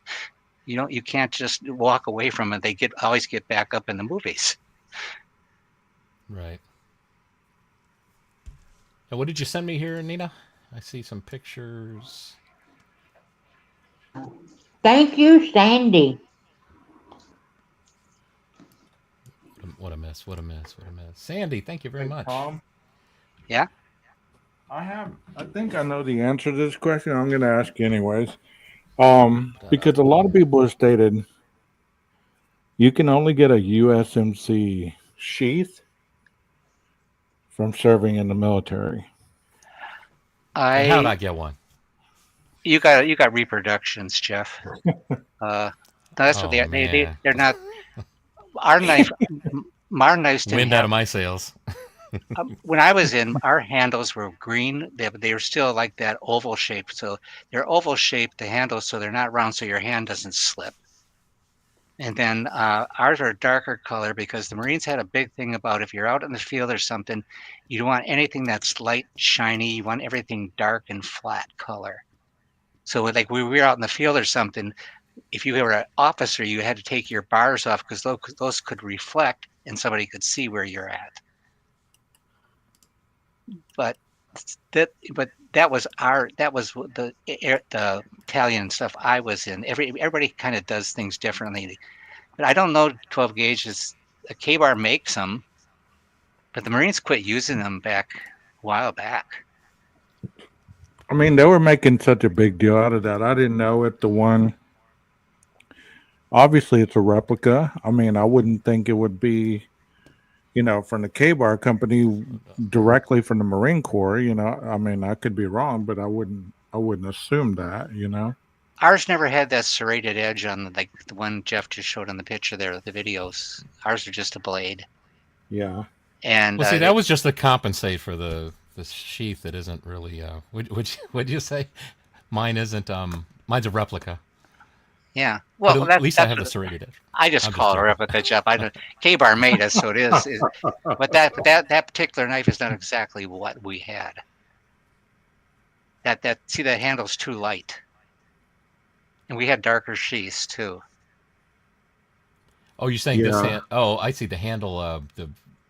Which is that's made of leather, right? That's a bunch of leather rings that are slid onto the. But for the Marines, what they did with ours, they had it darker green to match our fatigues and stuff. Let me answer Sandy's question. She was asking if I could use filters. I don't know if I thought about that, because I do have.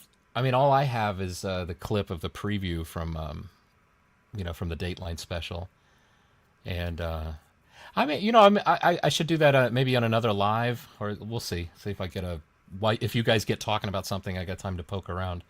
I mean, best I can do is probably just zoom way in on the clips from the preview for the Dateline Special. Hey Jeff, I have those pictures in the backstage whenever you're done with your presentation or whatever you're showing. Nina sent me those pictures we were talking about earlier. Oh, gotcha. Here you go. Yeah, go ahead and take that. Give us a show. Wait, I got to stop screen first. Oh, almost clicked remove on Tom. Got to click slow. I clicked myself out of the damn live earlier. Hey, Jeff, I saw something in the chat back at 11:41. Florence White said lots of blood was running outside the house. There was only 6 drip. They weren't, a lot of blood wasn't dripping out. If Ethan was at the bed and he was cut in his neck, that's going to fall right down to that crack. And it doesn't mean the house was, the house was full of blood. That room. It just means that his head was at the front. The blood was pooling in that area, and it probably is not level. And then 6 rivers of blood came out. So I see a lot of people saying that the room was Thank you, Tom. Thank you, Tom. Yeah, the room was so full of blood that it was leaking out, like a couple inches, and finally it just like your bathtub overflows, and it's not like that. Hey, you guys keep talking. I've learned you shouldn't drink 2 Diet Cokes before you do a live. I'll be right back. One of the pictures I sent Jeff is actually a demonstration picture that I put together of where Ethan's head would have been, and stuff like that, showing that it would have ran straight down to the baseboards. Yeah. And once again, like, these pictures look like the ones they had. Yeah. But they blurred out the faces. Like this picture right here looks like one of the ones that they had. Yeah. I don't know where they see man in Dylan. I don't see it. She looks like a No, very tall female to me. well, they had pictures. Viviana's had pictures of when she was a girl. She was a young girl. She's just a girl. She's just she's tall for a woman in a sense at 5'10". But Yeah, women are getting taller and men are getting shorter according to the latest that's true. census. That is true. Yeah. So One of my good friends, she's a model and she's 5'11". I mean, she, like Jesus. yeah, What started that whole, that whole idea was because they found male samples in the house. Are they trying to pin it on Dylan? Is that what the I don't think the so, Jeff. idea is? I think it was that all the other women are real cute and nice, and Dylan's not as attractive. She's attractive, but she's not in that same beautiful type look. She's not as feminine and girly. Yeah. Right. She's an athlete, though. She has that Yeah. athletic build. She's a soccer player. Yeah. Yes. But one of the pictures that you just went by is the Tell me which one. it's the collage that I have of the 6 girls, and Ashlyn is off to the side. Look how much she looks like them. I was really surprised, Nina, when hearing Bethany on the 911 call. Her Yeah. voice is real soft and. Yeah. Now, you guys got to explain this to me, okay? I'm a little older. Why do all these pictures, they stick their butt out? Is that just a thing? Is that just a thing? Yeah, I think it's to make them look sexy. Okay. You don't do that, They're Tom? trying to get a bird to land on it, Tom. Okay. Well, no, every picture looks so posed and staged. Yeah, it's butt out, lips out, duck lips out. Yeah, that's. I was just curious. I didn't mean to be, maybe that's. Well, what, yeah. I mean, it makes sense. It makes you wonder. Jeff has a couple of those on his Facebook. You hadn't seen his Facebook? He got his butt out in them.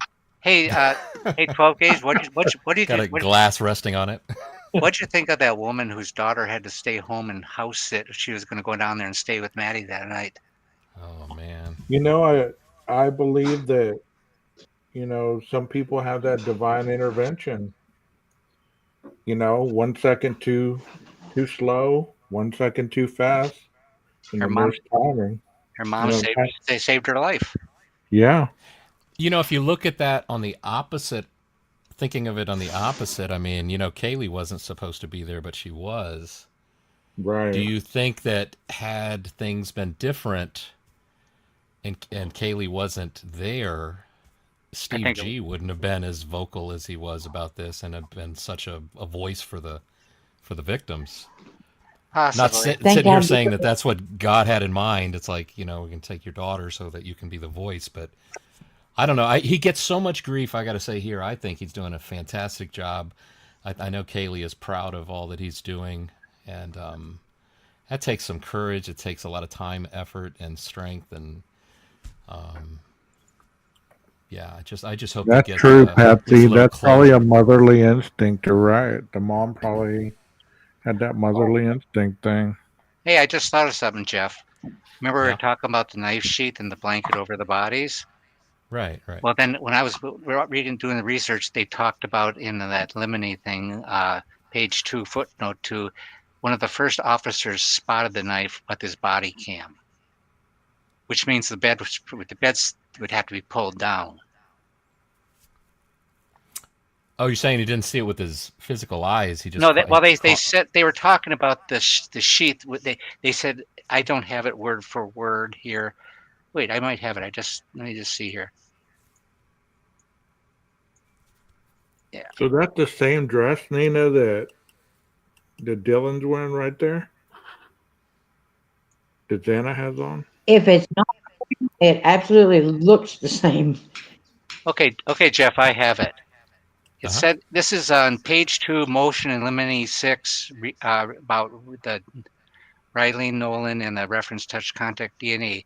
In the footnote number 3 says, the exact location of the sheath is unclear in both photographs of the room and in written description of its location.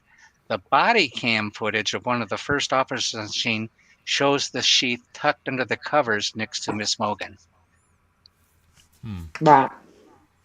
So Do you what think the confusion they're talking about is that, because I'm always confused when they say it's on Maddie's right side. Well, is she laying down on her back or on her, well, we'd have to on her see stomach? it. Well, what this does is shows Payne wasn't the first one that saw it. Oh, I Right, see. right. It shows one of the first officers on the scene had they all had their body cams on. That's what's going to be interesting when those body cams go into the house for the first time. People are going to their jaw's going to drop because their perception, I believe, it's going to be challenged so bad they're not going to believe it because they have this image that this is what they're supposed to see. And when they don't see it, they're going to be like, okay, this is staged. There's no way this is true. You get what I'm saying? Yeah, sure, I could see that. See, I was thinking, when I was watching Dateline, I said, if Brian did this and he's wearing coveralls, why didn't he sew the sheath inside the coveralls? Right. See, they need me to plan this stuff for them. I think I hope you don't get a bunch of. I just hope we don't have a copycat in a couple years. I just hope that, I think the sheath was a calling card.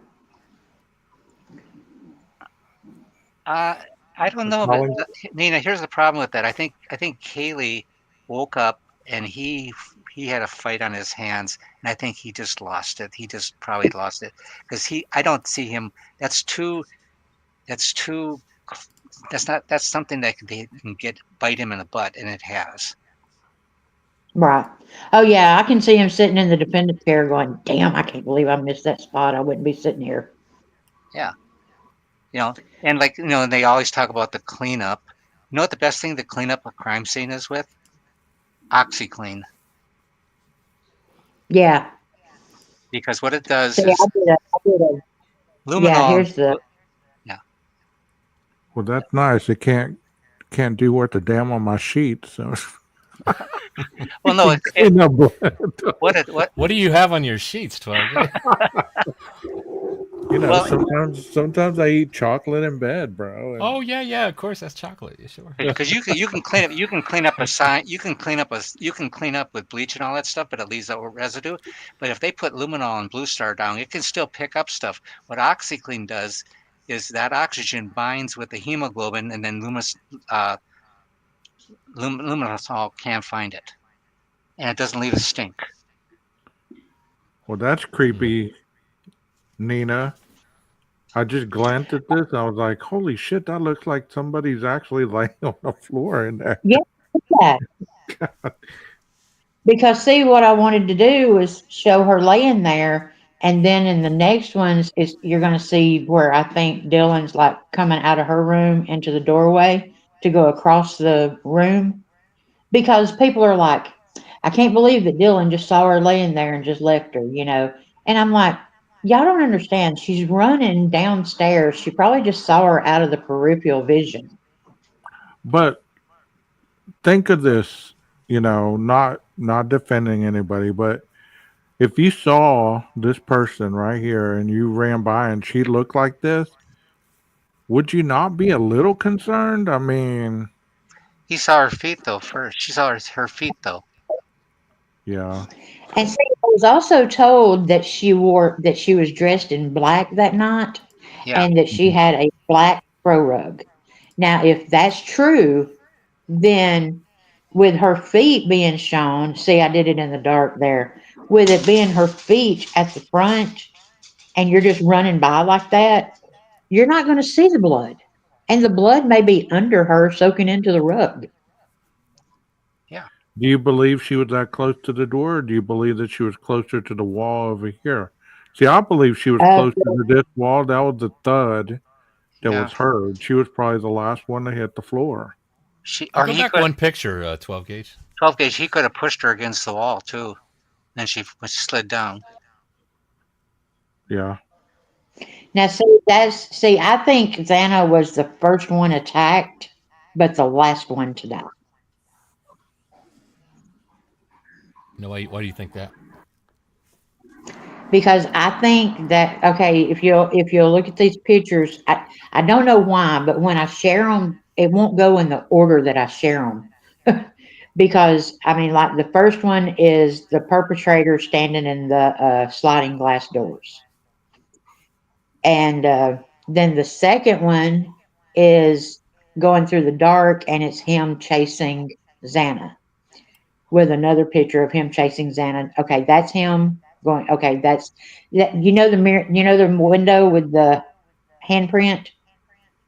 Yeah. That's Right. I put it in the window of him chasing Xana. You know where you can see it through the window. Gotcha. Yeah, I see the And handprint right there. yeah, and so then the next one is just another way that I thought it would show him chasing Xana. Did you put these No, together since see, the Dateline yes, show? I made those. When did you put these together? When I made a did video you? of it. Oh, but did you do it? When did you do Yeah, this though? I was trying to figure out about if you predicted he was wearing a hoodie, or did you see the selfie of the hoodie? Then you made these because like, Come on, Jeff. I made these about 2 weeks ago. Did you predict that he was all blacked out like that? Like no. Yes, but I mean, Wow. definitely. you've got the hoodie on him, like just Yeah, like in the selfie. But when did the selfie picture come out? today.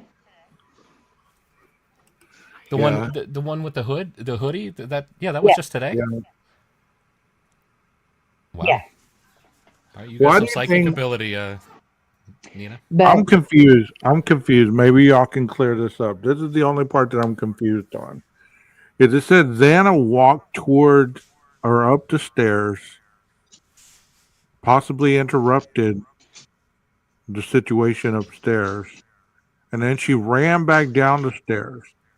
At what point would she have? I mean, so she didn't even get to eat really because he was in the house at 4:07, 4:08. She got her food at 3:59. So, I I mean, think he got bent down to get the DoorDash. I'm just confused at how, why he would have chased her down the stairs. But see, I mean, Well, he's got to stop her 12 gauge from calling how the do you know police. he's not? How do you know he's not running down the stairs to get the DoorDash? But they said she was running. She How walked. did they know that? He somehow or That she another they heard somebody walking up the stairs, and then supposedly the killer saw or heard somebody, and then ran after her and caught her in the room, and that's when she started. There was the fight going on at that point. see, Okay, Truth said something about where is it? I just put it up. I just don't think there's any time. You know, you give them any time to scream, they're going to scream, right. and that seems like if you're chasing them, that's plenty time to scream. Well, I mean, see, to me, she bends down to get the DoorDash, and he puts the knife to her throat and takes her to the room so she doesn't scream, Mm, okay, okay. not knowing that Ethan's in there. And so, okay, we all know that with the mind that Coworker has, it's black and white, right? There's no gray area. So he's got it planned, and he's had this planned in his head of how this is going to go. So he's doing it just like he said. You know, you do the DoorDash. I got her, take her to the bedroom. Oh shit, what's that guy doing in the bed? Well, that makes his gray area have to kick in, and that's when he goes into that ego depletion overload and can't make decisions, and everything goes awry. Hey, Nina, didn't Yeah, Dylan say when Ann Taylor was trying to discredit Dylan, she said she heard somebody run up the stairs and run down the stairs. right. But see, I was wondering if you could, if you know, you hear her run down the stairs to get the DoorDash, and then you hear them come up the stairs to take Xana to the bedroom. Oh, see, I was thinking Xana heard something. She ran up the stairs to the third floor, saw something, and No, took off because down. actually, I think Ann Taylor actually said that she said that it was Kaylee, and she said Oh, that, okay. well, that's not true because she was laying dead upstairs in the bed. Yeah, Dylan's not going to make a good witness.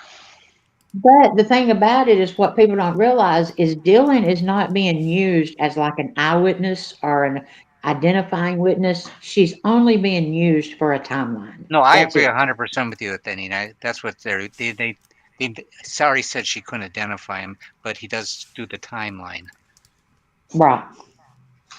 But that's the reason that in the pictures I've got him coming through, and then, of course I have to demonstrate him getting Zana, and so he takes her to the bedroom. He freaks out because uh, Ethan is passed out in the bed.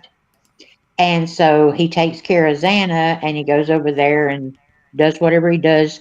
I mean, I don't believe that he took the time to do all that to his legs. I mean, in the time that he spent, I think he just like slit his throat, and that's the reason all the blood is at the head of the bed. And then he goes upstairs But why and would they takes, have said that though? Why would they have put all that extra about carving in his legs if it's not true? because that was an early room. Well, I I mean, mean, I love Dateline. I believe up to this Dateline. point, up to this point, I mean, we would have heard that rumor all the way around the first time around, possibly. I mean, Well, Annie Elise that's something put it out there. that's substantial. I mean, Annie Elise said that her FBI buddy is the one that told her. Right, right. I don't know. I'm leaning towards he got carved up. I'm going with that. I don't know the rest of you, but that's where I'm standing on that.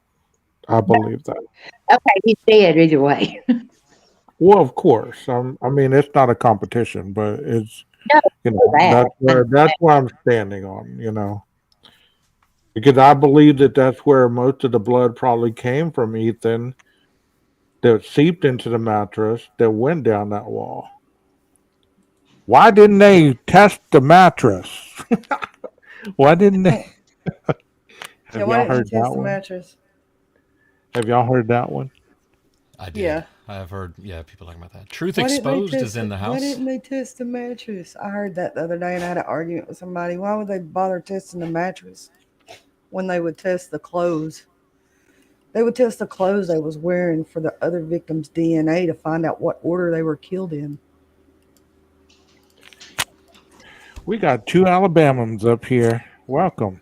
Hey, but 12 gauge. Hey, How the mattress is full of blood? How much do they test of it? right. I mean, Right.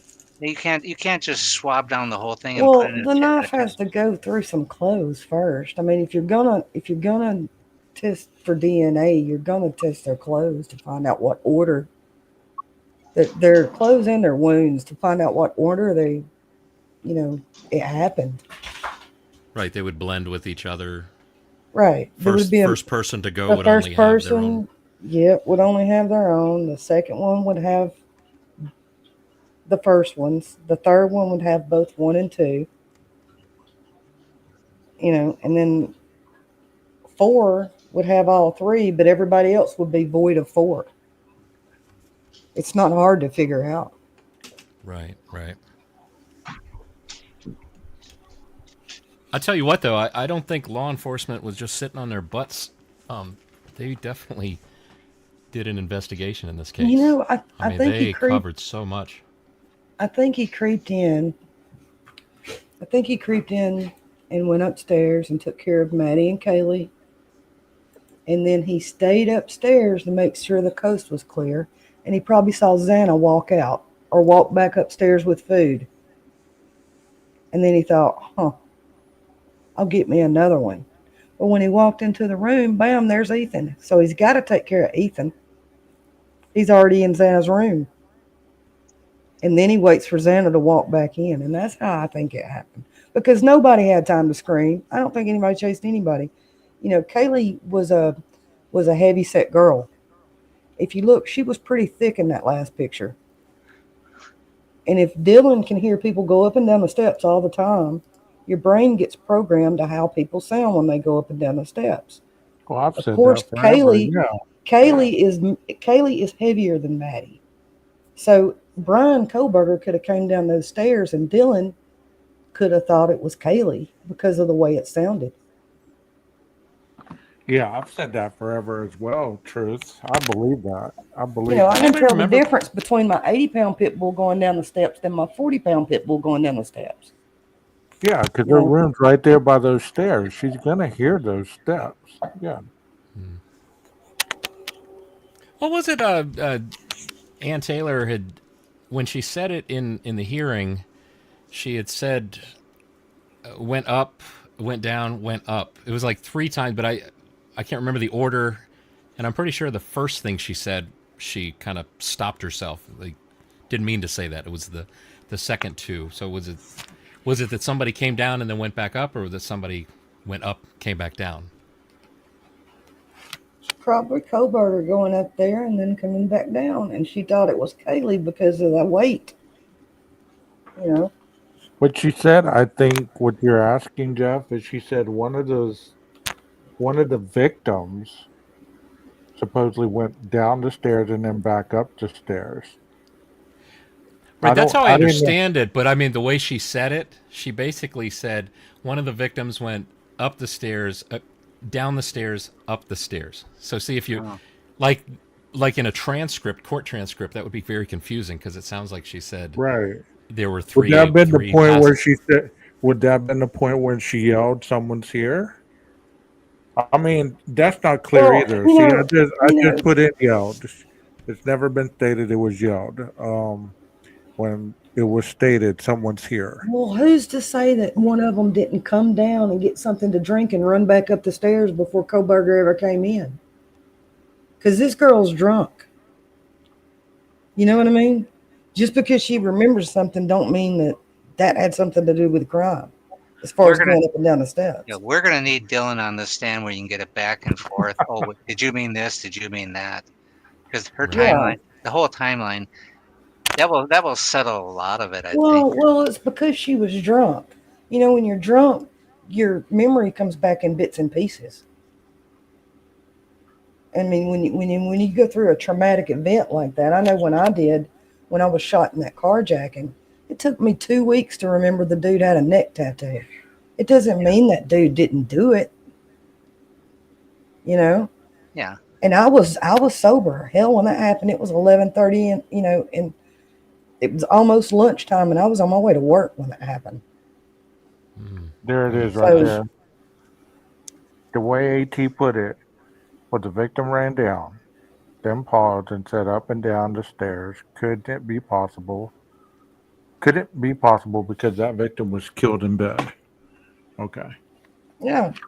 So it was Coworker that went up the steps, and because of his weight and KG's weight being, well, I'm not saying that Kaylee was as heavy as him, but I'm saying, give or take 20 pounds. Yeah, because he weighed 185? Kaylee weighed every bit of 160. You're not body shaming at all.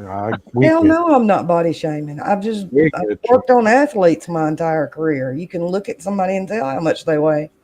That's true. That's true. That's a good possibility, Truth. I like how that sounds. I mean, anything. And women are heavier than men. I hate to admit it, but women for our size are usually heavier than men. Truth, can I ask where did you get shot? My foot was almost amputated by a 38 hollow point, and I was probably half a mile from my house. Oh my gosh. I lived in a bad area for cell phones, and I had to pull over to text. And these guys were, they looked like really young dudes, like I didn't have to worry about them. And they were on the other side of the road, and I didn't think I had to worry about them. I had my head down texting, and my doors were unlocked. As soon as the door handles clicked, I had a 38 to my head. So there really wasn't nothing I could do about it. And I'm telling you, if I would have had a gun sitting in my lap, I wouldn't have been able to get my hands on it in time. Yeah, my son gave me a good talking to once when I was sitting in my truck. All the windows down, seat leaning back, watching something on YouTube, and I was waiting for him to come out of work to pick him up. And he's like, "What the hell are you doing?" He said, "Do you see that guy walking around over there?" And Yeah, I you can't looked and do I saw that, this guy. Jeff. You can't do that not day anymore. and age.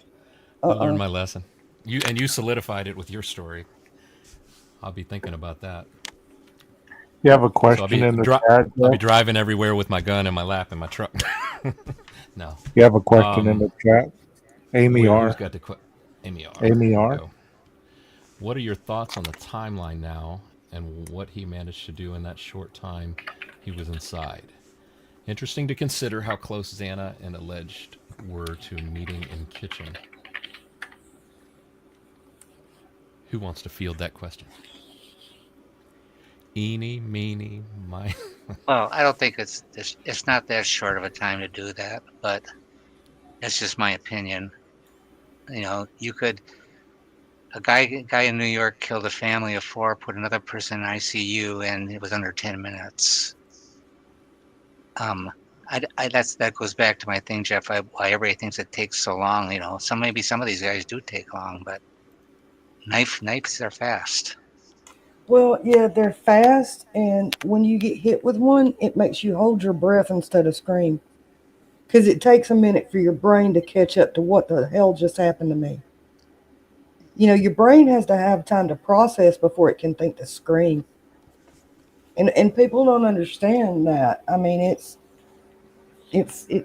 weird. It really is. Well, You it's know, also hard to scream when you have the, get a knife thrust in your lung. It's kind of Yeah. takes your breath away. Your body goes into shock, right?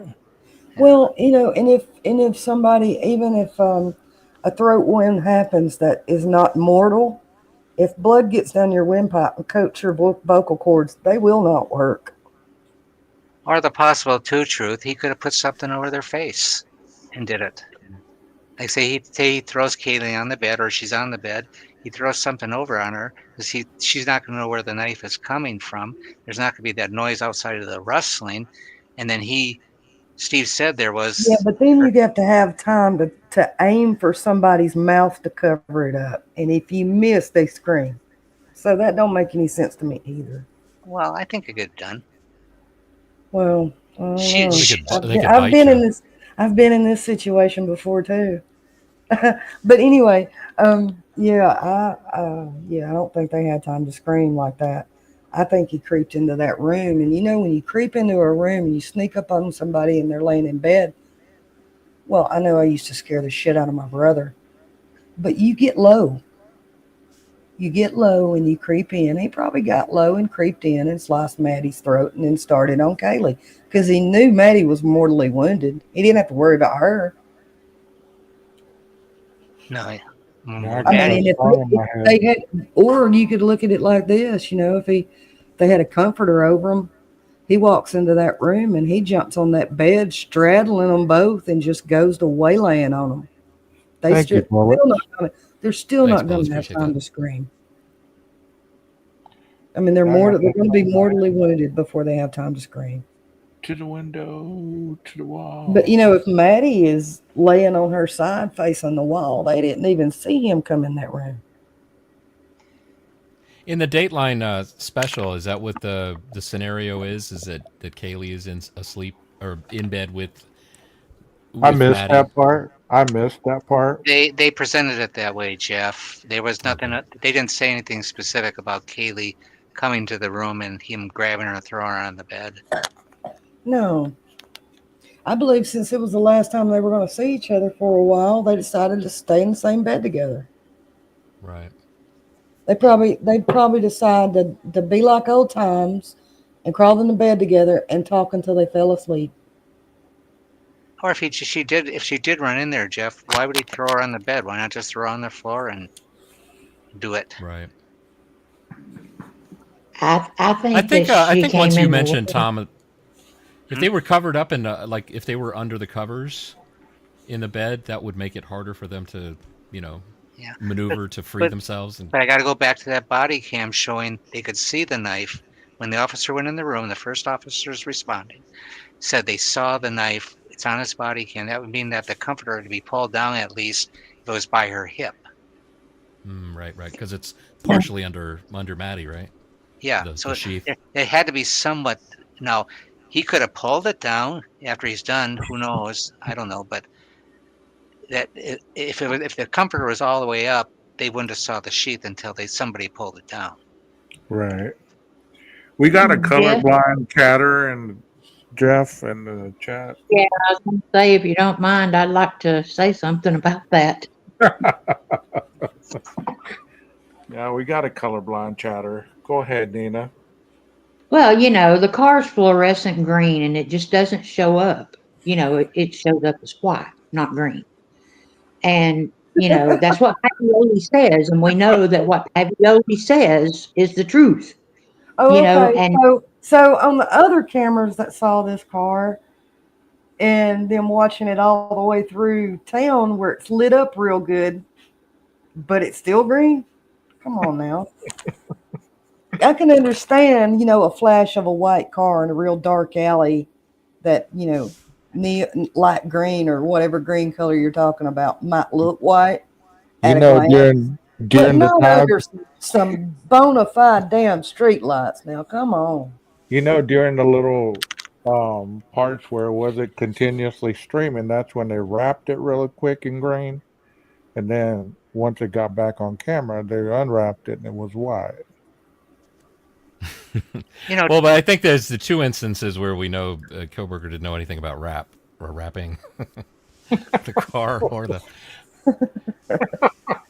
The thing is, though, it's like unless all the cameras that law enforcement were able to gather together are all infrared cameras, and they all, kind of messed with the true color of things. Anybody but then that's one thing, but I mean, actually, my friend Gray Hughes I was watching. He was showing one of the photos, and he was kind of pointing out that it doesn't look like this particular photo he's looking at is from an infrared camera, just a normal camera showing the true color, and it's white. Hey, Jeff. I think the fact that they got a green car that is in the neighborhood. They also had a Chrysler 300 in that same neighborhood that lives there. I mean, they're just trying to. So much for the sunroof, right? Oh, no, they're still hanging on to that. Oh, are they? Oh, they're still seeing a sunroof? Yeah, it's a Dodge Dart. Jeff. Hey, Gage. Yeah. Do you remember when you showed that grocery store where Coworker was going to buy groceries, and there was a little coffee shed in the parking lot, like towards the back, like the very back of the parking lot? There's like a coffee shack shed. Yeah. My little place. Yeah. Wasn't that grocery store like 45 minutes away from his house? It sure was. Okay, well, think about this. I pretty much pegged that he is copying the victimology of these serial killers and not quite the serial killers that he studied. You got to figure that Idaho 4 was tailored after Bundy's FSU attack, right down to how much time he spent in there. Hang on for a minute. Then no, don't cut me off. Because I got ADD and I'll forget what I'm going to say. So if he was going to this grocery store 45 minutes away and, he was pretending to get groceries while he's casing this coffee shop, he was about to choose the same victimology in the Israel Keys case when he abducted Samantha. There's no reason for him to drive 45 minutes one way to get fucking groceries. Excuse my dropping the F-bomb. Jeff, I'm so sorry. Oh, What's that place I got to go wash my ears out. I know. I apologize to you and I apologize to you and Jesus, Jeff. I'm sorry. You're all right. You're all right. Hey, that place is called Lewiston, right? I have no idea, but I remember you Gage, you showed the grocery store. Yeah. And when it panned out, you could see it's like Kate's Coffee or something. Because that's where supposedly his car pinged, right there by that coffee shop. I believe he was casing out his next victim. And I believe that he was looking up stuff on the internet because he knew he was going to have to knock this chick out because, Israel Keys abducted her from work. So if he was going to pull that and take her off somewhere so he could have his way with her, that would make sense. Yeah, The place you're talking PKC. about? It's in Clarkston. Kate's Cup of Joe. That's so right. And see, the little coffee shack that Samantha was abducted from was called Common Grounds. And they're both little tiny home shacks. Oh, you're talking Okay, about Nina, I'm Israel done. Keys. Oh, you're talking about Israel Keys, right? Right. Okay, gotcha. Hey, that makes sense. I got you now. I got what you. Nina, I'm done. I just think he was following this victimology of the serial. He was copycatting the victimology, not the serial killer. Gotcha. Because there's a difference. You know what I mean? Ted Bundy was in that FSU place for 15 minutes. He had time to bludgeon, strangle, and SA within 15 minutes. And he almost took the lives of 4 people, but some of them, I think 1 survived or 2 survived. I forgot how many survived that FSU. That's the sorority that he went into? Either 3 died and 1 lived or something like that. I can't remember. This influencer person wants some attention, Jeff. They're typing in all caps. They're practically yelling at him. You know what? I think their keyboard broke like Heather Fitzgerald. It's all caps. Oh yeah. I always give her a hard time about the. Well, they need the little explosion thing going on. You know what? Influencer? I had a car and I busted one of my hubcaps, and guess what I went and done? I went and bought the year before that's hubcaps for a lot cheaper than I would buy the new ones to replace them. So I mean that's not even you can buy hubcaps. So that don't even fly with me. Now if they were wheels like rims, like in the Delphi case, like Richard Allen's wheels, and they were wheels, metal, yeah, I mean that would be different. But you're talking about hubcaps. Okay, hang on. Okay, so influencer, you want to sit there and you want to talk about Leslie and Billy talking about 4 lives were taken and 1 life is at stake, right? Well, Jeff, I love you. I'm going to be respectful. No, speak your mind. It's okay. We can't pray for IQ points for pro burgers. I mean, it's not going to happen. Now, speech is limited up until 1:34 a.m. Oh, it's 1:35 now. Go ahead. You're in a safe place. We support you, Nina. Go after it. You come with a warning label, so that's cool. Disclaimer comes with the package. Okay, a killer is out there and you are lolling me. What the hell is lolling? That must be a patio. Laughing out loud. LOLing me. Yeah, oh yeah. Okay, so I really need you to hear me out. So we have a single white male in a white Elantra with his phone off in the area, driving around in a green, white, purple, I don't give a damn what color car. And his DNA ends up under the dead girl. Now, I know that people want to say, you shed your DNA everywhere. Let me tell you something, baby. I was in 48 states. I never ended up with my DNA under a dead girl. So, I mean, you just can't. There's just too much oh shit moments, you know. And then guess what? He had a KBAR delivered to his house. Imagine that. And one of them balaclava things. I mean, damn. I mean, come on. And do you realize that the guy is a psycho? If you do your research instead of listening to Pavioli and all these other people that just want to throw spaghetti at the wall, because look, here's the thing about Pavioli is he has thrown every name out there. So guess what? Yay, he solved the case. Yeah, if you throw 50 damn names out there, you're liable to solve the case. I mean, Anyway, it ain't even worth my time anymore. I mean, just anyway. Talk about four kids are dead. You don't give a damn about those 4 kids. All you give a damn about is freaking Psycho Burger. That's it. And you know what? His life may be at stake.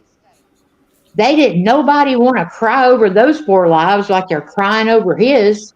And it's going to be 20 years before he dies anyway. His parents gets 20 years to talk to him.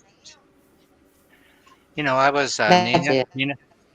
I was looking at that they always now Anna's going to say that the knife was planted. The thing with the sorry. I My never hear computer's lagging. anybody say, okay, I hear a lot of it was planted. But I never see a scenario how that actually happened. Seeing now that we know the first officer saw it on the body cam. So were they carrying a DNA plant kit with them to put it in there? Oh no, Tom. They went and followed this dude around and they took a skin scraping without him knowing about it. That's what happened. No, see, they didn't have enough DNA, so they went and got some of his daddy's and put it in there to fill it up. Well, I just want to see more. Y'all going to sit there and y'all going to talk about. Influencer, you just pissed off some Alabamans. You just better sit back and listen to this. I mean, ooh, it's so ridiculous that they will Gage just put that extra twang in his accent. There is not enough DNA, so they have to go get some of his daddy's and put it in there. So now it's Coworkers. Hell no, now it's a mixture. It doesn't come back one if you. With the Pro Burgers, it's You're good, Leslie. None of them. I don't think any of them can admit that they're wrong. It's all good. And as much as I hate JB Gunner and think he's a racist and I'm oh my gosh, he's just one of the worst human beings I've ever encountered. No, Leslie, you did nothing wrong. And yeah, nobody's doing anything wrong. You can say anything you want. Gunner actually admitted he was wrong. At the last person in the world that I would ever think that he'd admit that he was wrong. But these other Pro Burgers, they can't do it. They're going to die on this sword. I promise you. I really thought the last Dateline, I thought they were wrong about the Amazon purchase. I thought, oh man, they're just rolling the dice, taking a guess, and they were right about it. So, but part of me thought it's like, oh no, they're saying that it's pretty sensational, it's good TV. But a part of me really thought, no, I don't. And when I found out, same as JB Gunner, when I found out that he bought a KBAR, it's like, I mean, how many coincidences do you have to stack up on one person that fit this crime before you say? It's not just that. Right after the crime, he's looking to replace it. Why do you need a replacement? Come on, the last one. Hey, Nina, I got one more point to make, too. If the law enforcement or FBI, whatever, wanted to plant anything, they would take the victim's blood, put it in his car or his apartment, and juries would eat that up because that would prove he was at the crime scene. Yeah, that's all they have to do. This big, elaborate frame job, and relying on a knife sheath, spotting a car, how many picograms of skin cells? 1,681, which is 280 skin cells. Okay, well, but this huge elaborate frame job that took what, 1, 2, 3, 4, was it 5 agencies, Nina? Oh, let's see. We got 3 states. We got judges. We've got magistrates. We've got FBI. FBI. Every alphabet. Okay. All of these people, and their whole entire career is based on solving crimes, and they dropped the damn ball on planting evidence. Anywhere else, that would make this a slam dunk. Okay, one thing that I want to make very clear. I'm with Tom on that one. Is the people that went out and did the arrest for Brian Coworker. It is search, okay, which is special, whatever, okay? These men, they're not rookies. They have spent years building their career doing this. Years. So you're going to tell me that the special forces in Pennsylvania got together and said, I think I'm just going to give up my retirement and my 28 years on the force because that damn Brian Koberger guy, he's got to go. Hey, Karen Reed's attorneys couldn't even save this son bitch. Well, yeah. How many times have you heard people say, "Well, why would Brian throw away his education, all he worked for?" Well, why not apply that same thing, just like you said, to the Y'all do know law that enforcement professions? he is not this great cloud forensics Hey, person that Jeff. everybody makes him out to be. Jeff, why did the medical student Craigslist killer go into swanky hotels knowing he was on video to kill? Well, why does You anybody? know, Why does I anybody mean, kill though? it's something. I don't think it's something that they can help. I think when they get in that predatory mode, they can't stop. Brian Koberger has known for at least 10 years what he is and what he was always going to be. And He you know was what losing, else I I noticed? thought we needed a laugh. You know what else I noticed, Nina? Ted Bundy's birthday is November 24th. He went out there 23 times, and on the 24th time is when he struck. yeah. But that's just numerology. It doesn't matter. It's No, the spaghetti it doesn't. that matters. It does matter, Nina, because I'm telling you, psychopaths, they do see and spot patterns and numbers. They don't have any other way to feel connected to anything besides dates. Wait a Okay. minute. Well, the My car brother was right behind the house. His window was looking straight at the back. Oh, that would be M. That would be that Moy guy that they're wanting to throw under the bus, right? But But wait a minute. Wait a minute. We have to give Koberger the right to be innocent. But all these we don't. other fools, we can just throw them under the bus and say they're guilty. No, the only people that are supposed to presume his ass is innocent is a court of law. I can see him as guilty as I want to. I'm not a court of law. I'm a court of public opinion. I hope he eats Well, I live. live in Alabama. I think we're going to be on that jury, and the psycho is guilty. Well, Brian would be the worst person to try to frame and put it up because Look there's how much much Please don't. money. there's much easier people to frame and then be done with it. If that was the whole point of just finding somebody. They could have framed Brent and they would have not had to spend one single dime on a prosecution. This case has already cost them $5 million and it ain't even got to trial yet. Yeah. Well, they could It was have framed Jack D. it was 3.2 million by January. They could have framed Jack D and it would have been over with. You know what I mean? I mean, Yeah. There was a whole lot better people to frame than Koberger. Now, why he didn't buy an e-bike or an e-mountain bike that does about 55 miles an hour and go and commit the crime, like go and drop the e-bike off in some bushes and jog the rest of the way there and then jog back to the e-bike and go, I don't know. Maybe he's good at books and he's a tard in real life. Who knows? The problem with that truth is that everybody's saying he is stupid to take his car.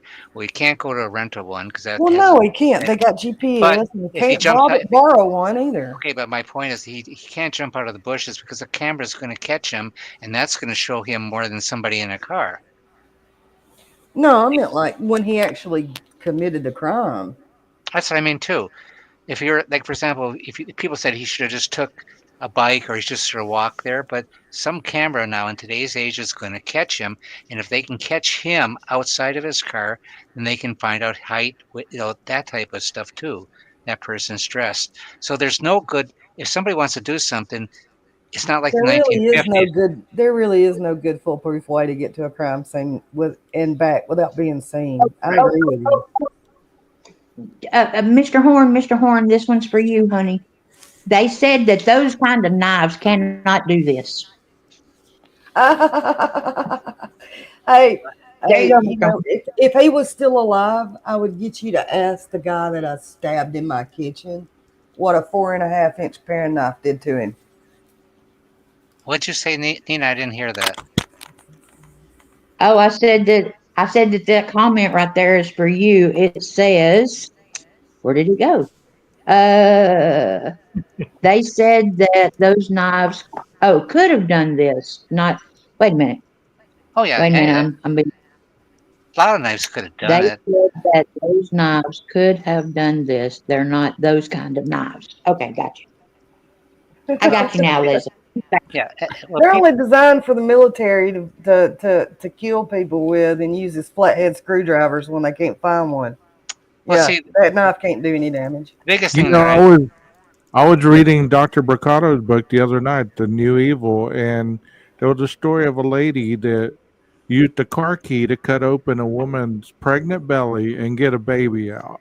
So, I Yep. mean, where there's a will, there's a way. A determined person with, some kind of urge and fantasy meets opportunity, then you get results one way or the other. Man, I don't understand how anybody think a KBAR can't kill somebody. Man, a car key? That dude barely had a 3-inch pocket knife in that river and filleted that dude. well, that's because when people think that a KBAR can only make one kind of wound, and that's the kind of wounds or technique any blade can do. Right. And I was telling Jeff, the other model of KBAR they use, half the blade is serrated. So it would depend on how deep the knife went, depending on what kind of wound was left. And as the blade dulls, it's going to rip and tear skin instead of cut it. You ever tried to cut a tomato with a dull knife? Yeah, Same concept. well, it still works. Well, yeah, it still works, but it's going to rip and tear the skin instead of making a clean cut. Yeah, if you have a serrated, and if you're twisting and turning as you're pulling, and if somebody else is trying to get away, you're going to have a mess. It's going to look like Yeah. a rip. It's going to look like a rip. So Yeah. if Kaylee had these rips type wounds that, the coroner told Steve, well, because she's trying to back away from it, and he's trying to stab wildly. And he's in every panic time mode. that blade hits bone, it dulls it. Every time it hits bone. So, I mean, my dad was a butcher, and it just 1095 crow on steel is just, you can't keep a sharp edge on it for long. It don't work. Well, yeah, I'm still thinking though. I think in Maddie and Ethan and Zana are not going to have nearly the amount of wounds that people think. I could be wrong, but Probably not. Maddie might have 10 and 12 wounds. It's still a lot, of course. I think if Kaylee woke up and she started fighting, he's going to panic stab, and I that's believe his coward ass stuck Kaylee first, and then he started beating her in the face. Oh yeah, Steve said that he broke her nose. Yeah. Well, you can break. Breaking somebody's nose will stun them real quick for you to do other things real fast. I firmly agree with you. For example, when I looked at, you could take, like I told Jeff when I first met him, all you have to take that KBAR knife to her face, and all her bones are going to be broken within a matter of seconds because there's no fat there. Your bone is right there when you touch it. Or Zana grabbing that knife one time is going to cut right to the bone, because if you take your fingers, there's not much flesh there. Nope. And doesn't mean these women were fighting for a long time. They could have been just fighting for 10, 15 seconds and have 30 wounds on them. That's And true. then Kathy can come the corner and say, well, it was a bloodbath down there. Okay, fine. And it was a hell of a fight going on. You can't tell there was a hell of a fight going on unless was furniture strewn around. Well, and that's what I was trying to tell people. Depending on how they were laying in the bed, if you're laying on your side, when blows start to get raining down on you, your arms are going to be in the way. It doesn't mean they're defensive wounds. Right. That's my point. And how long were they alive? Maybe 10 seconds, 30 seconds? Hey, Jeff, put that on the screen. Mm-hmm. What's that? Sorry, I was looking for pictures on it. Sorry about that, Tom. I didn't mean to cut Oh, it's okay. you No, off. I'm finished. Put what on the screen? But yeah, I really do think he was following the Down at the victimology. I really do think he was following the victimology of the serial killers he studied under Ramsland. And I don't think he had the hots for Ramsland or anything like that. I think he wanted to be the one to commit crimes like I was right in front of you and you didn't see me type of attitude. You know what I mean? Jeff, it's right on the Which bottom. That's what I which think. comment? The bottom of the screen. I'm trying to show something that JB Gunner said. Backseat. Gotcha. Here you go. JB Gunner blocked me a long time ago. He When he says, said he'd let Coworker come and live with him, and I was like, "Are you sure about that? Are you sure about that?" 39 minutes ago, he said, I ain't gonna lie. This Dateline episode was the icing on the cake for me. This is as big as Richard Allen's confession to me. This was a masterpiece and truly convincing. One of the most well put together pieces or videos I've seen on this case in the entire 3 years. For the first time, I would find him guilty if I was in the jury. But I'm with Jeff on that. I think it was the same weapon. He just utilized it two different ways. Yeah. There'd be no sense to have two different weapons, Truth. Why? No, because he could Okay. mess up and leave one. He could. If you stab and cut down, it's going to look like a machete did it. And once you do that, these wounds open up and they look horrible. Yeah, they do. I mean, that guy that stabbed that guy in that river, man, he filleted him. I mean, it was like across the stomach, and all of his bowels came out. And that was nothing more than a 4-inch fishing knife. That was a 4-inch pocket knife. Probably one of the cheapest knives you can buy at a gas station. Well, when I was 16, Truth, my best friend got stabbed with a small knife one time in the neck and slashed his throat. He walked half a block and died in my front yard, and I could see oh my goodness. I could see him, I could see him walking down in a swirl, and then the blood came out in cones in a time matter. And when I got to him, he was just barely alive. I said, "What happened?" He said, "I got stabbed," and then he went into shock, and so one little knife, his body was just full of blood. The alley was full of blood just from one wound.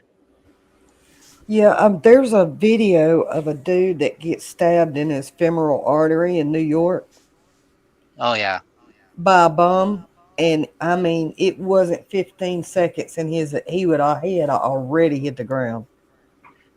Yeah, well, my friend took about 4 minutes to die total. My goodness. And, they caught the kid and he was underage, so he only served 3 years back then. But I think that people got to look at this. Everything's not absolute in how they use knives, how people die if they scream, and they think that has to happen. And then when it doesn't happen, they think people are lying. Well, it's because people watch too many movies.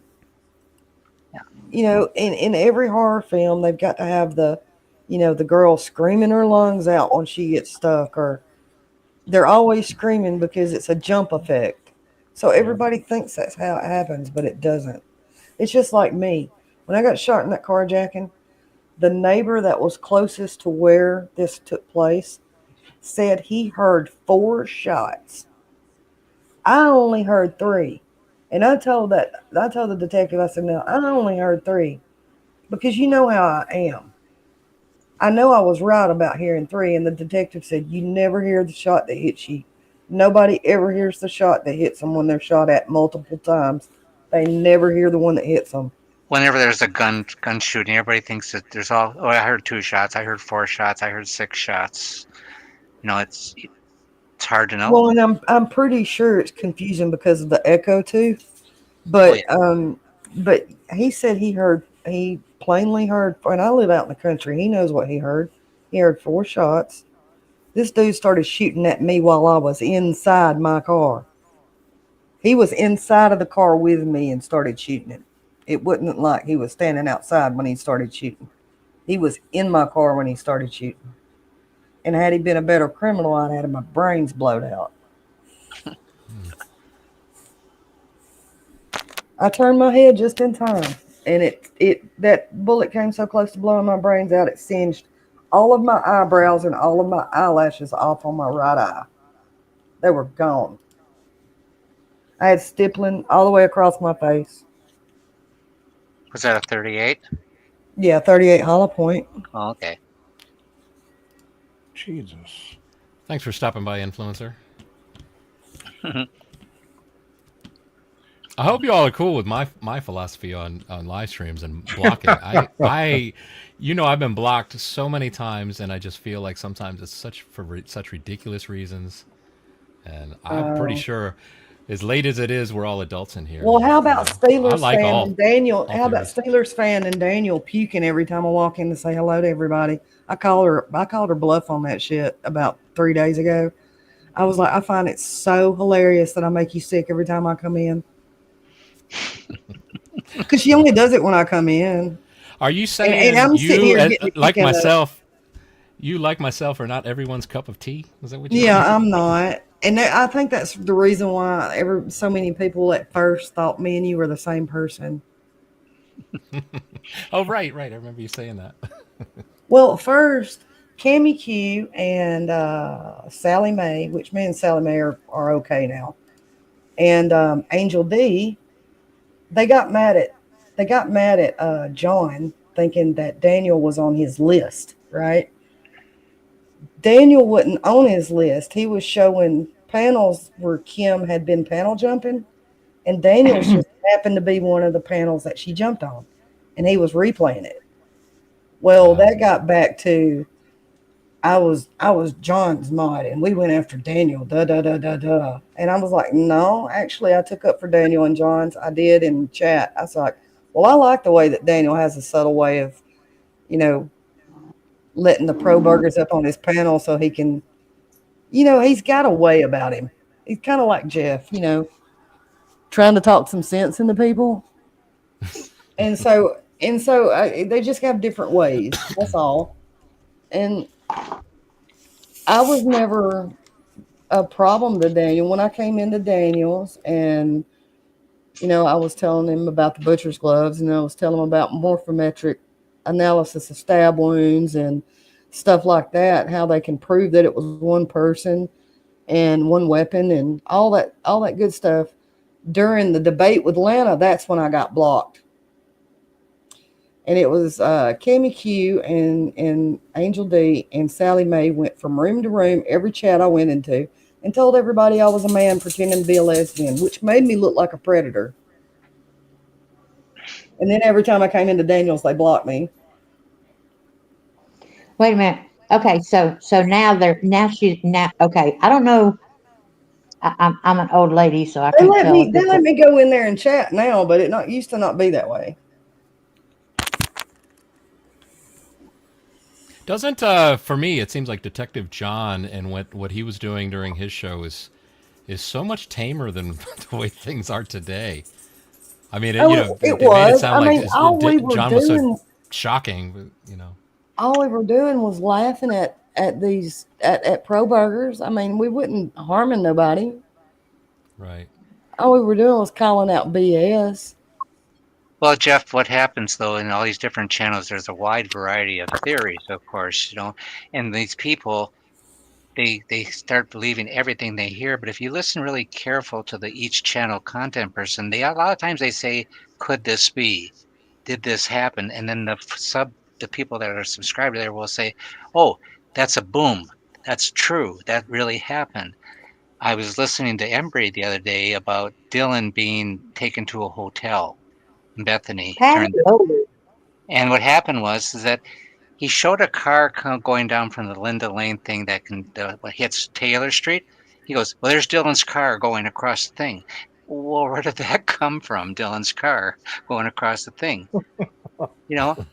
And then stuff like that. Or he was tying all the Kara has a competent informant, right? That Mm-hmm. So he picks the Aryan Brotherhood and the cartel, which they're bad people, and they're great for a lot of books you can write about them. They're just bad people. But then he needs the competent informants, which is Kara or somebody else, and then that's why they're attacking Maddie and Zana. But I found some things where that's actually written that the competent informant was a male. It's in one of the news articles saying they found that the Fetty brothers. So that what happens is there's little things that disconnect things, but people it doesn't register to them. Tom, They Well, don't as watch far too as many. therapy, They watch too Tom, many movies. don't you know that it was the Odinist racist Aryan cartel cowboys, and they was hosting Fetty Frat Boy Fight Club in the tunnels under the house? Don't Well, you know they did it? but his whole theory relies upon but his whole theory relies upon then this connection, a nebulous connection of Kara being the one, and hence why they were gonna, kill Zana and Maddie because they're parents. And then when you find out the competent informant was not a female, it was a male. See, you got to bring hard facts. You got to say, okay, prove that was Dylan's car driving on Taylor Street. Where did that come from? Right. Prove that she went into this hotel, the Monarch Hotel that he's saying. She did stop at an ATM find sometime between 9 at night and there, but kids are always going to those to get money. It's party night. He doesn't put things like that together, and it's always a boom. And then he also brought up the fact that too that something about Dylan said she saw Bob Coworker much later than she did, based on simply that when she called Bethany, she said, "I saw a man," and he said, "Well, that's when he saw her." No, he could have saw him. Excuse me. He could have saw him much earlier, and she's just telling Dylan that. But he was pontificating about this is 100% shows that prosecution is wrong, and every one of his subs, they fall over themselves to say, "Bob, you know so much. You really bring the receipts in that." Right. Oh, Well, it's because wow. we all want the truth so bad, and when he presents it as if I've figured it out, and old Pav has got it figured out. I Well, think Pav is at least Pav is keeping Viviana busy. That's the only time I ever. That's the only time I ever see any of Pav's. you know what? Content. At this point, I really do think Pav is just trolling everybody. I really do. There's no way in the world that man could be that stupid. gaslighting his subs. Hey, Patsy. I mean, the thing about it is this one just said that the scientists are arguing this, and DNA has advanced to the point now we know. She's got a rat in her pocket because now it's a we. Okay, so let's see. Wait a minute. Good night, Rebecca. Somebody sold a laptop and wait a minute. Okay, that would be transfer DNA, not Good night, touch Rebecca. DNA.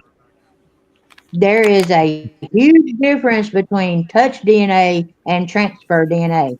Touch DNA means that a person actually touched that item. Transfer means that I bought a box of Captain Crunch cereal and I transferred it to the sheath.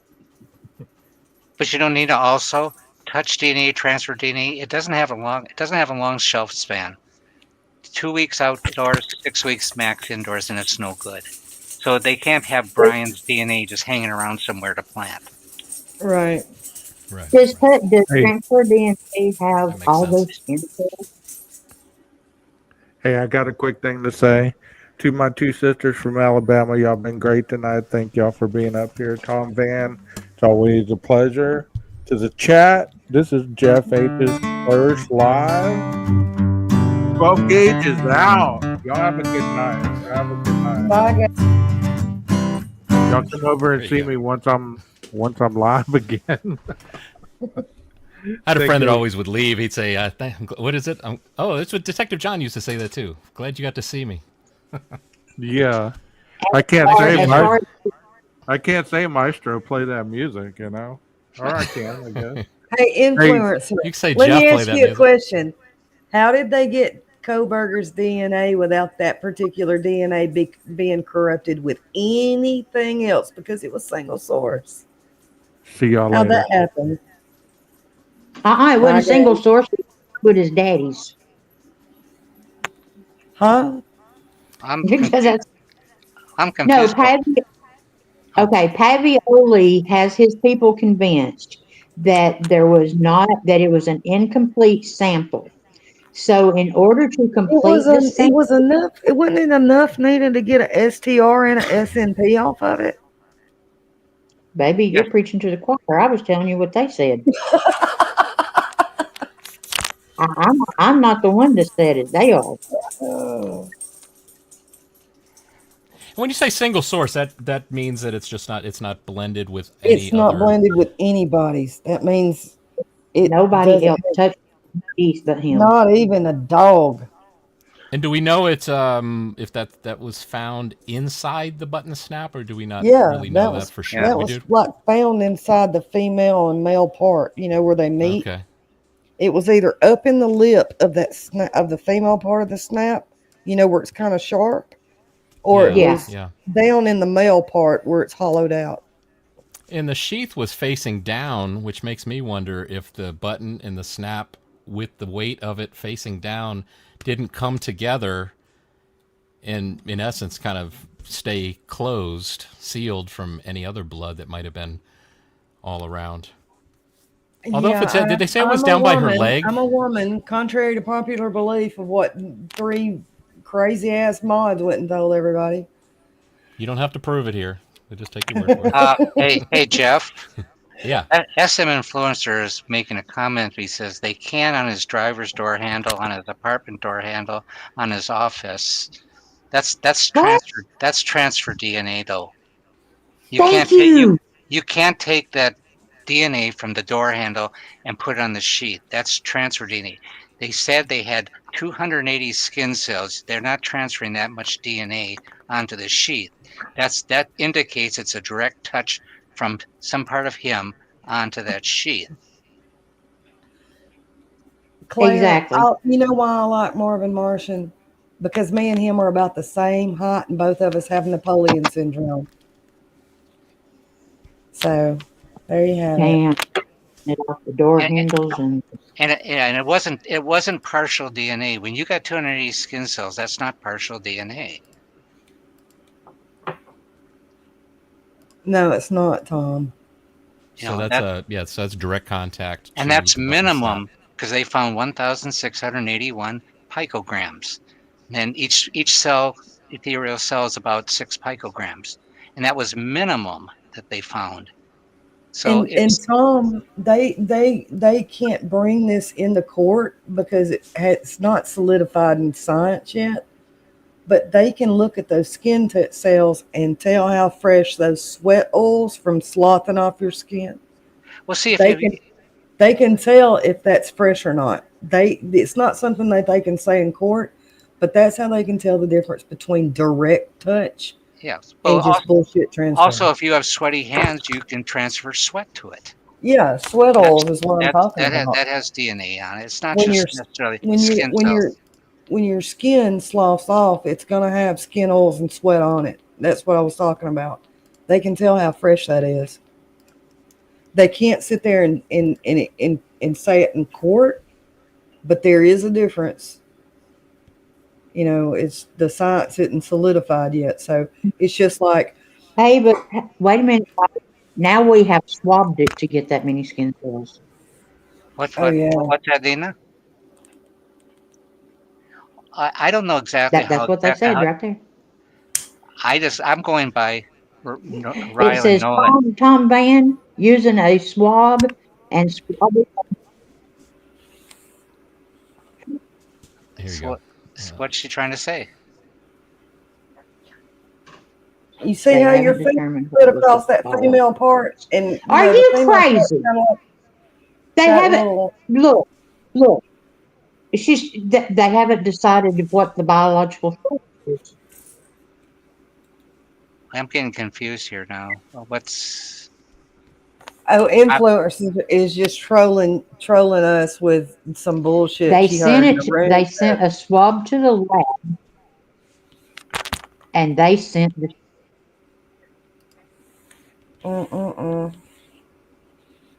No, that's not true. It's too bad you can't buy IQ points. Okay, they found 3 DNA samples. You know what? That whole knife sheath was sent to the Meridian lab all in one piece. They didn't do any. They took the whole lab and brought it down. And they flew it there. They didn't drive across country. No, they flew that. Contrary to popular belief. That was with Othram Truth. They took the sample to Othram to make the SAP profile. We're not it- saying you're a troll influencer. We're just saying that you're wrong and you're putting out misinformation that you've heard from somebody else. That's not your fault. It's whose ever fault you heard it from. there's no It's need to okay to keep. okay There's to no. disagree. And there's a lot of people, and we're not going to be mean to you. It's just if you stick around, you'll learn something. Yeah, there's no need to swab they're just going to take the whole knife sheath down. That's evidence. They're not going to keep it in Moscow. They don't have any forensic department. They're not going to put it on the shelf. But in the end, they found 1,681 picograms. And that means it's not transferred DNA, it's touch DNA. Hey, Tom, you know what's so funny is when people go through these court documents and they think semantics equals innocence. Now we got Claire Ivers saying there's no male blood on the sheath. No, then it doesn't have to be male blood on the sheath. No, it's skin cells. Notice Claire Ivers is saying there's no male blood on the sheath. Yeah, no, there's DNA on it. There's skin cells. It doesn't have to be blood. I would like to invite you to come on panel with me tomorrow and let's talk about this. I work too much, Dina. I need a couple days more. I'm inviting influencer. Oh, I'm sorry. Okay. Oh no, you're always No, Tom, invited. you're gonna have to quit that job, Tom. And Hey, Nina. we got work to do on this case. Jeff, We I make we six. are- I make six-figure salary. I'm not quitting a job. Oh, I don't blame you then. I don't blame you. doggone Tom, do you need a massage therapist? What's that? Nothing. That Hey, OnlyFans is making Tom a killing it. Sorry, I shouldn't be saying killing it. We're talking about. No, I'm a PT and I'm also an LMT, and I've been in sports medicine for 32 years, injury rehab. And I was like, do you need a good massage therapist that knows how to do rolfing?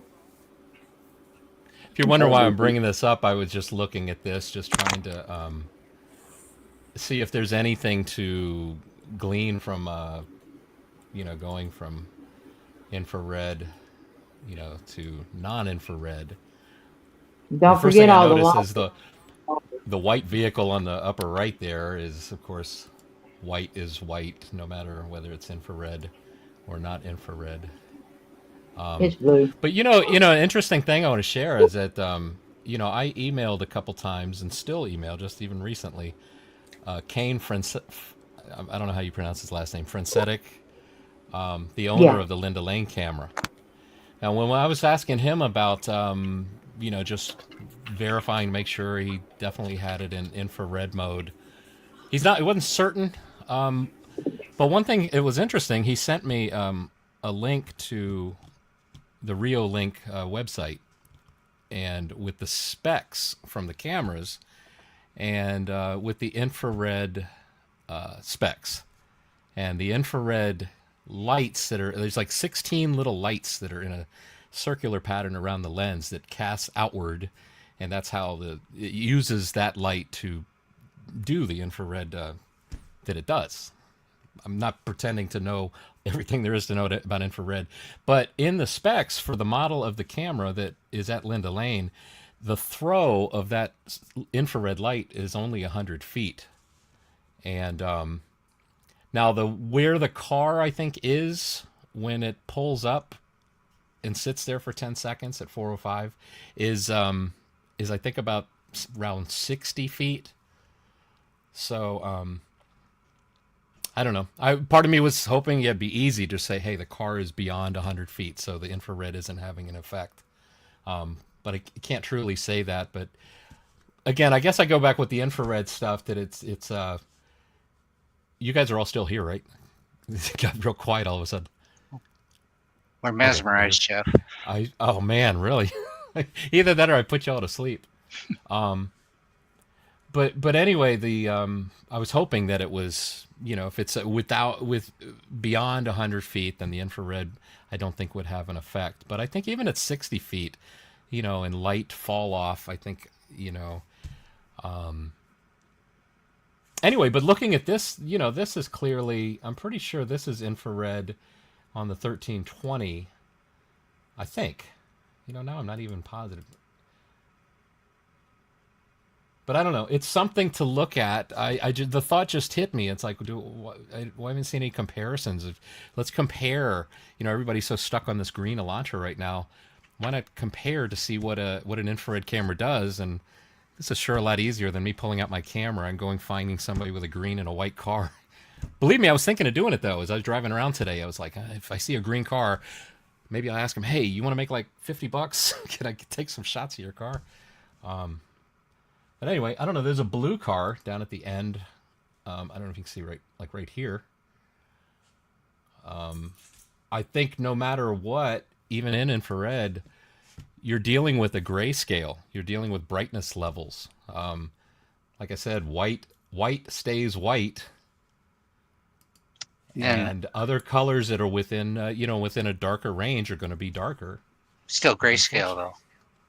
Yeah, unfortunately, there's no like bright green car here to demonstrate.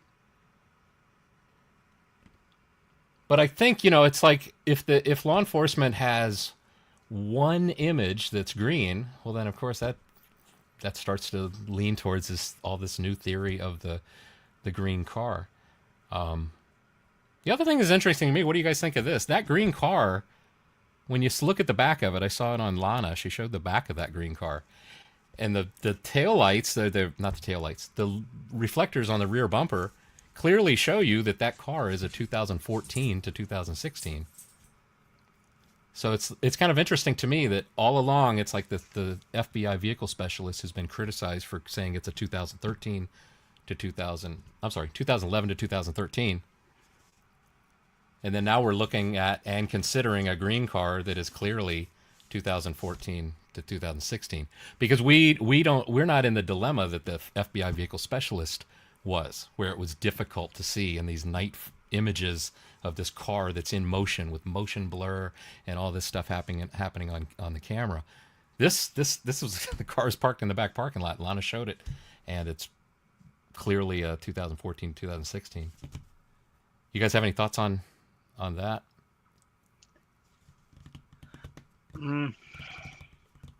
I haven't seen Lana's channel, so I can't comment on stuff. I know that if you could take infrared pictures, stills, Jeff, you can bring them under Photoshop.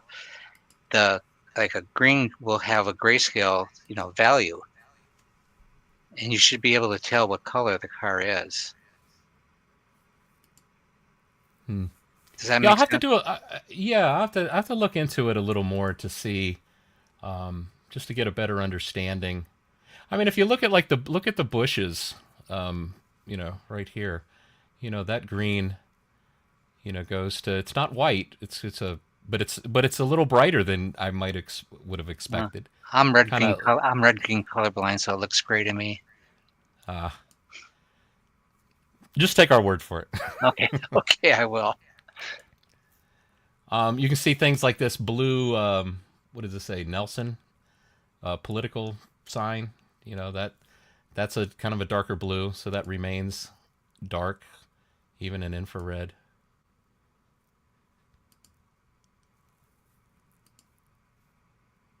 So, I don't know. This is from the Linda Lane archive. They're 6 to 7 a.m. on the 1320 camera. Another thing that was interesting that I learned from Kane is that the 1320 camera, a lot of people were wondering about the time gaps in the recording on that camera. And I'm still trying to reconcile with what he told me with regards to where these time gaps seem to be appearing. But he had that camera was only on Wi-Fi. I think the 1330 camera is on a hard wire. I think you can actually see the wires coming out of it. But the 1320 camera is just on Wi-Fi, and he said it kept losing the connection with the Wi-Fi. And I guess the way he figured out a way around that was to power the camera down on a regular basis with a Christmas light timer. And so that way it would power down, power back up, and then reset itself, instead of losing the signal and just sitting there like in what's that movie with the ant says, I'm lost, that kind of thing. So I don't know. I found that interesting, but I think one thing with regards to the Green Elantra, I would much rather they be talking about the Green Elantra than these surviving roommates. Let's just leave them alone. Like Well, I think we talked about tonight, they're most likely will explain themselves, explain what they were thinking on the stand. Those surviving roommates, I don't believe, are standing silent. So I imagine we'll hear from them. well, even if the surviving roommates, they still have the DNA, so they're not. It's not going to affect the evidence that they have. When you say they have the DNA, what do you? Well, for mean by that? example, like say Dylan is making things up or part of the thing. That's the big theory. She's part of this, but even if she was, let's say she was, for example, but she doesn't know what she's talking about. I see. It doesn't affect that Brian ain't going to go free because Dylan is, off different or not saying the truth. He's still, the DNA is still there. Right. Does that make sense? Yeah. True. Yeah, it seemed like if she was involved, there would be. Well, yeah, because they always talk about, well, she was part of it, and now I think who was it? I think it was Embry was talking about that he thinks Anna's going to name Dylan as the suspect in this. Anne's not going to be naming Dylan for anything.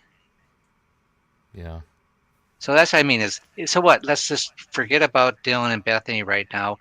It's still what the evidence that they have against him, not what happened with them. Like I said, if Dylan was part of this too and she was coached, she would say, hey, I went to sleep, I was drunk, I woke up at 11:30 to this mess. That's all she would have had to say. Then And when they showed her a picture of Coworker, Right. wouldn't it have been very easy for her to say that's the guy? Exactly. But it sounds to me like she is a very honest person, Yeah. and says I can't be certain. They're only going to use her to show that there was a man that she didn't recognize, dressed all in black, leaving at that time. That's what they're going to use her for. What's interesting too is that I've heard it mentioned, like the fact that she's got not photos, but pictures, hand drawings that she's done of eyes and eyebrows, and it looks like maybe shading for like makeup, eyeshadow, things like that. But a lot of people were making it sound like the fact that she's drawing eyes and things that makes her look guilty. That No, she'd be when you mentioning look the at eyebrow. enough people That- and you do enough makeup, you start recognizing bone structure and eyebrows and and- everything else. Just like me noticing bodies when they walk. I have to watch people walk when they don't think anybody is watching them walk, so I can see how messed up their gait is, so I can fix them. But yeah, I was just going to tell you guys, it's been a pleasure. And Tom, it is so refreshing to talk to somebody that has some sense. And you too, Jeff. I love you guys to death. I got a little bit. I borrowed it, Take but care. I got it. And hey, thanks for letting me hop up on panel, Jeff. Thank you, Truth. Anytime. You're always welcome. You know that. All right, babe. Good night. I'm going to stay in chat then. All right. Actually, I think I'm probably going to start to wrap it up here. Yep. My wife's, I think, going to be up soon. And if she's waking up and I'm still on here, that's not a good Not good a thing. good thing. But I'm gonna play, since I don't really have a closing at all, but I do have this this is a guitar solo I did over a backing track, and then I threw a bunch of photos from my past with other musicians and things like that. So I think I'm gonna play that to play us out, as it were.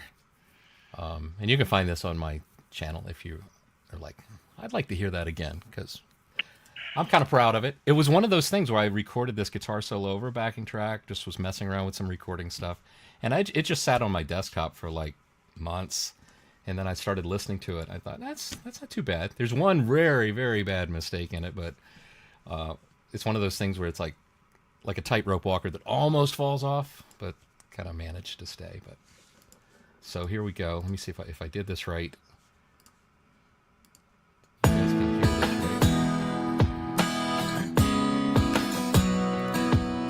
right. Hold on. I might have not checked the box. Hold on. Let's see. Okay, no, the box is checked. Should play. Just make sure this isn't muted. Go back.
Good night, Tom. Thanks for being here.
There you have it. First live in the can.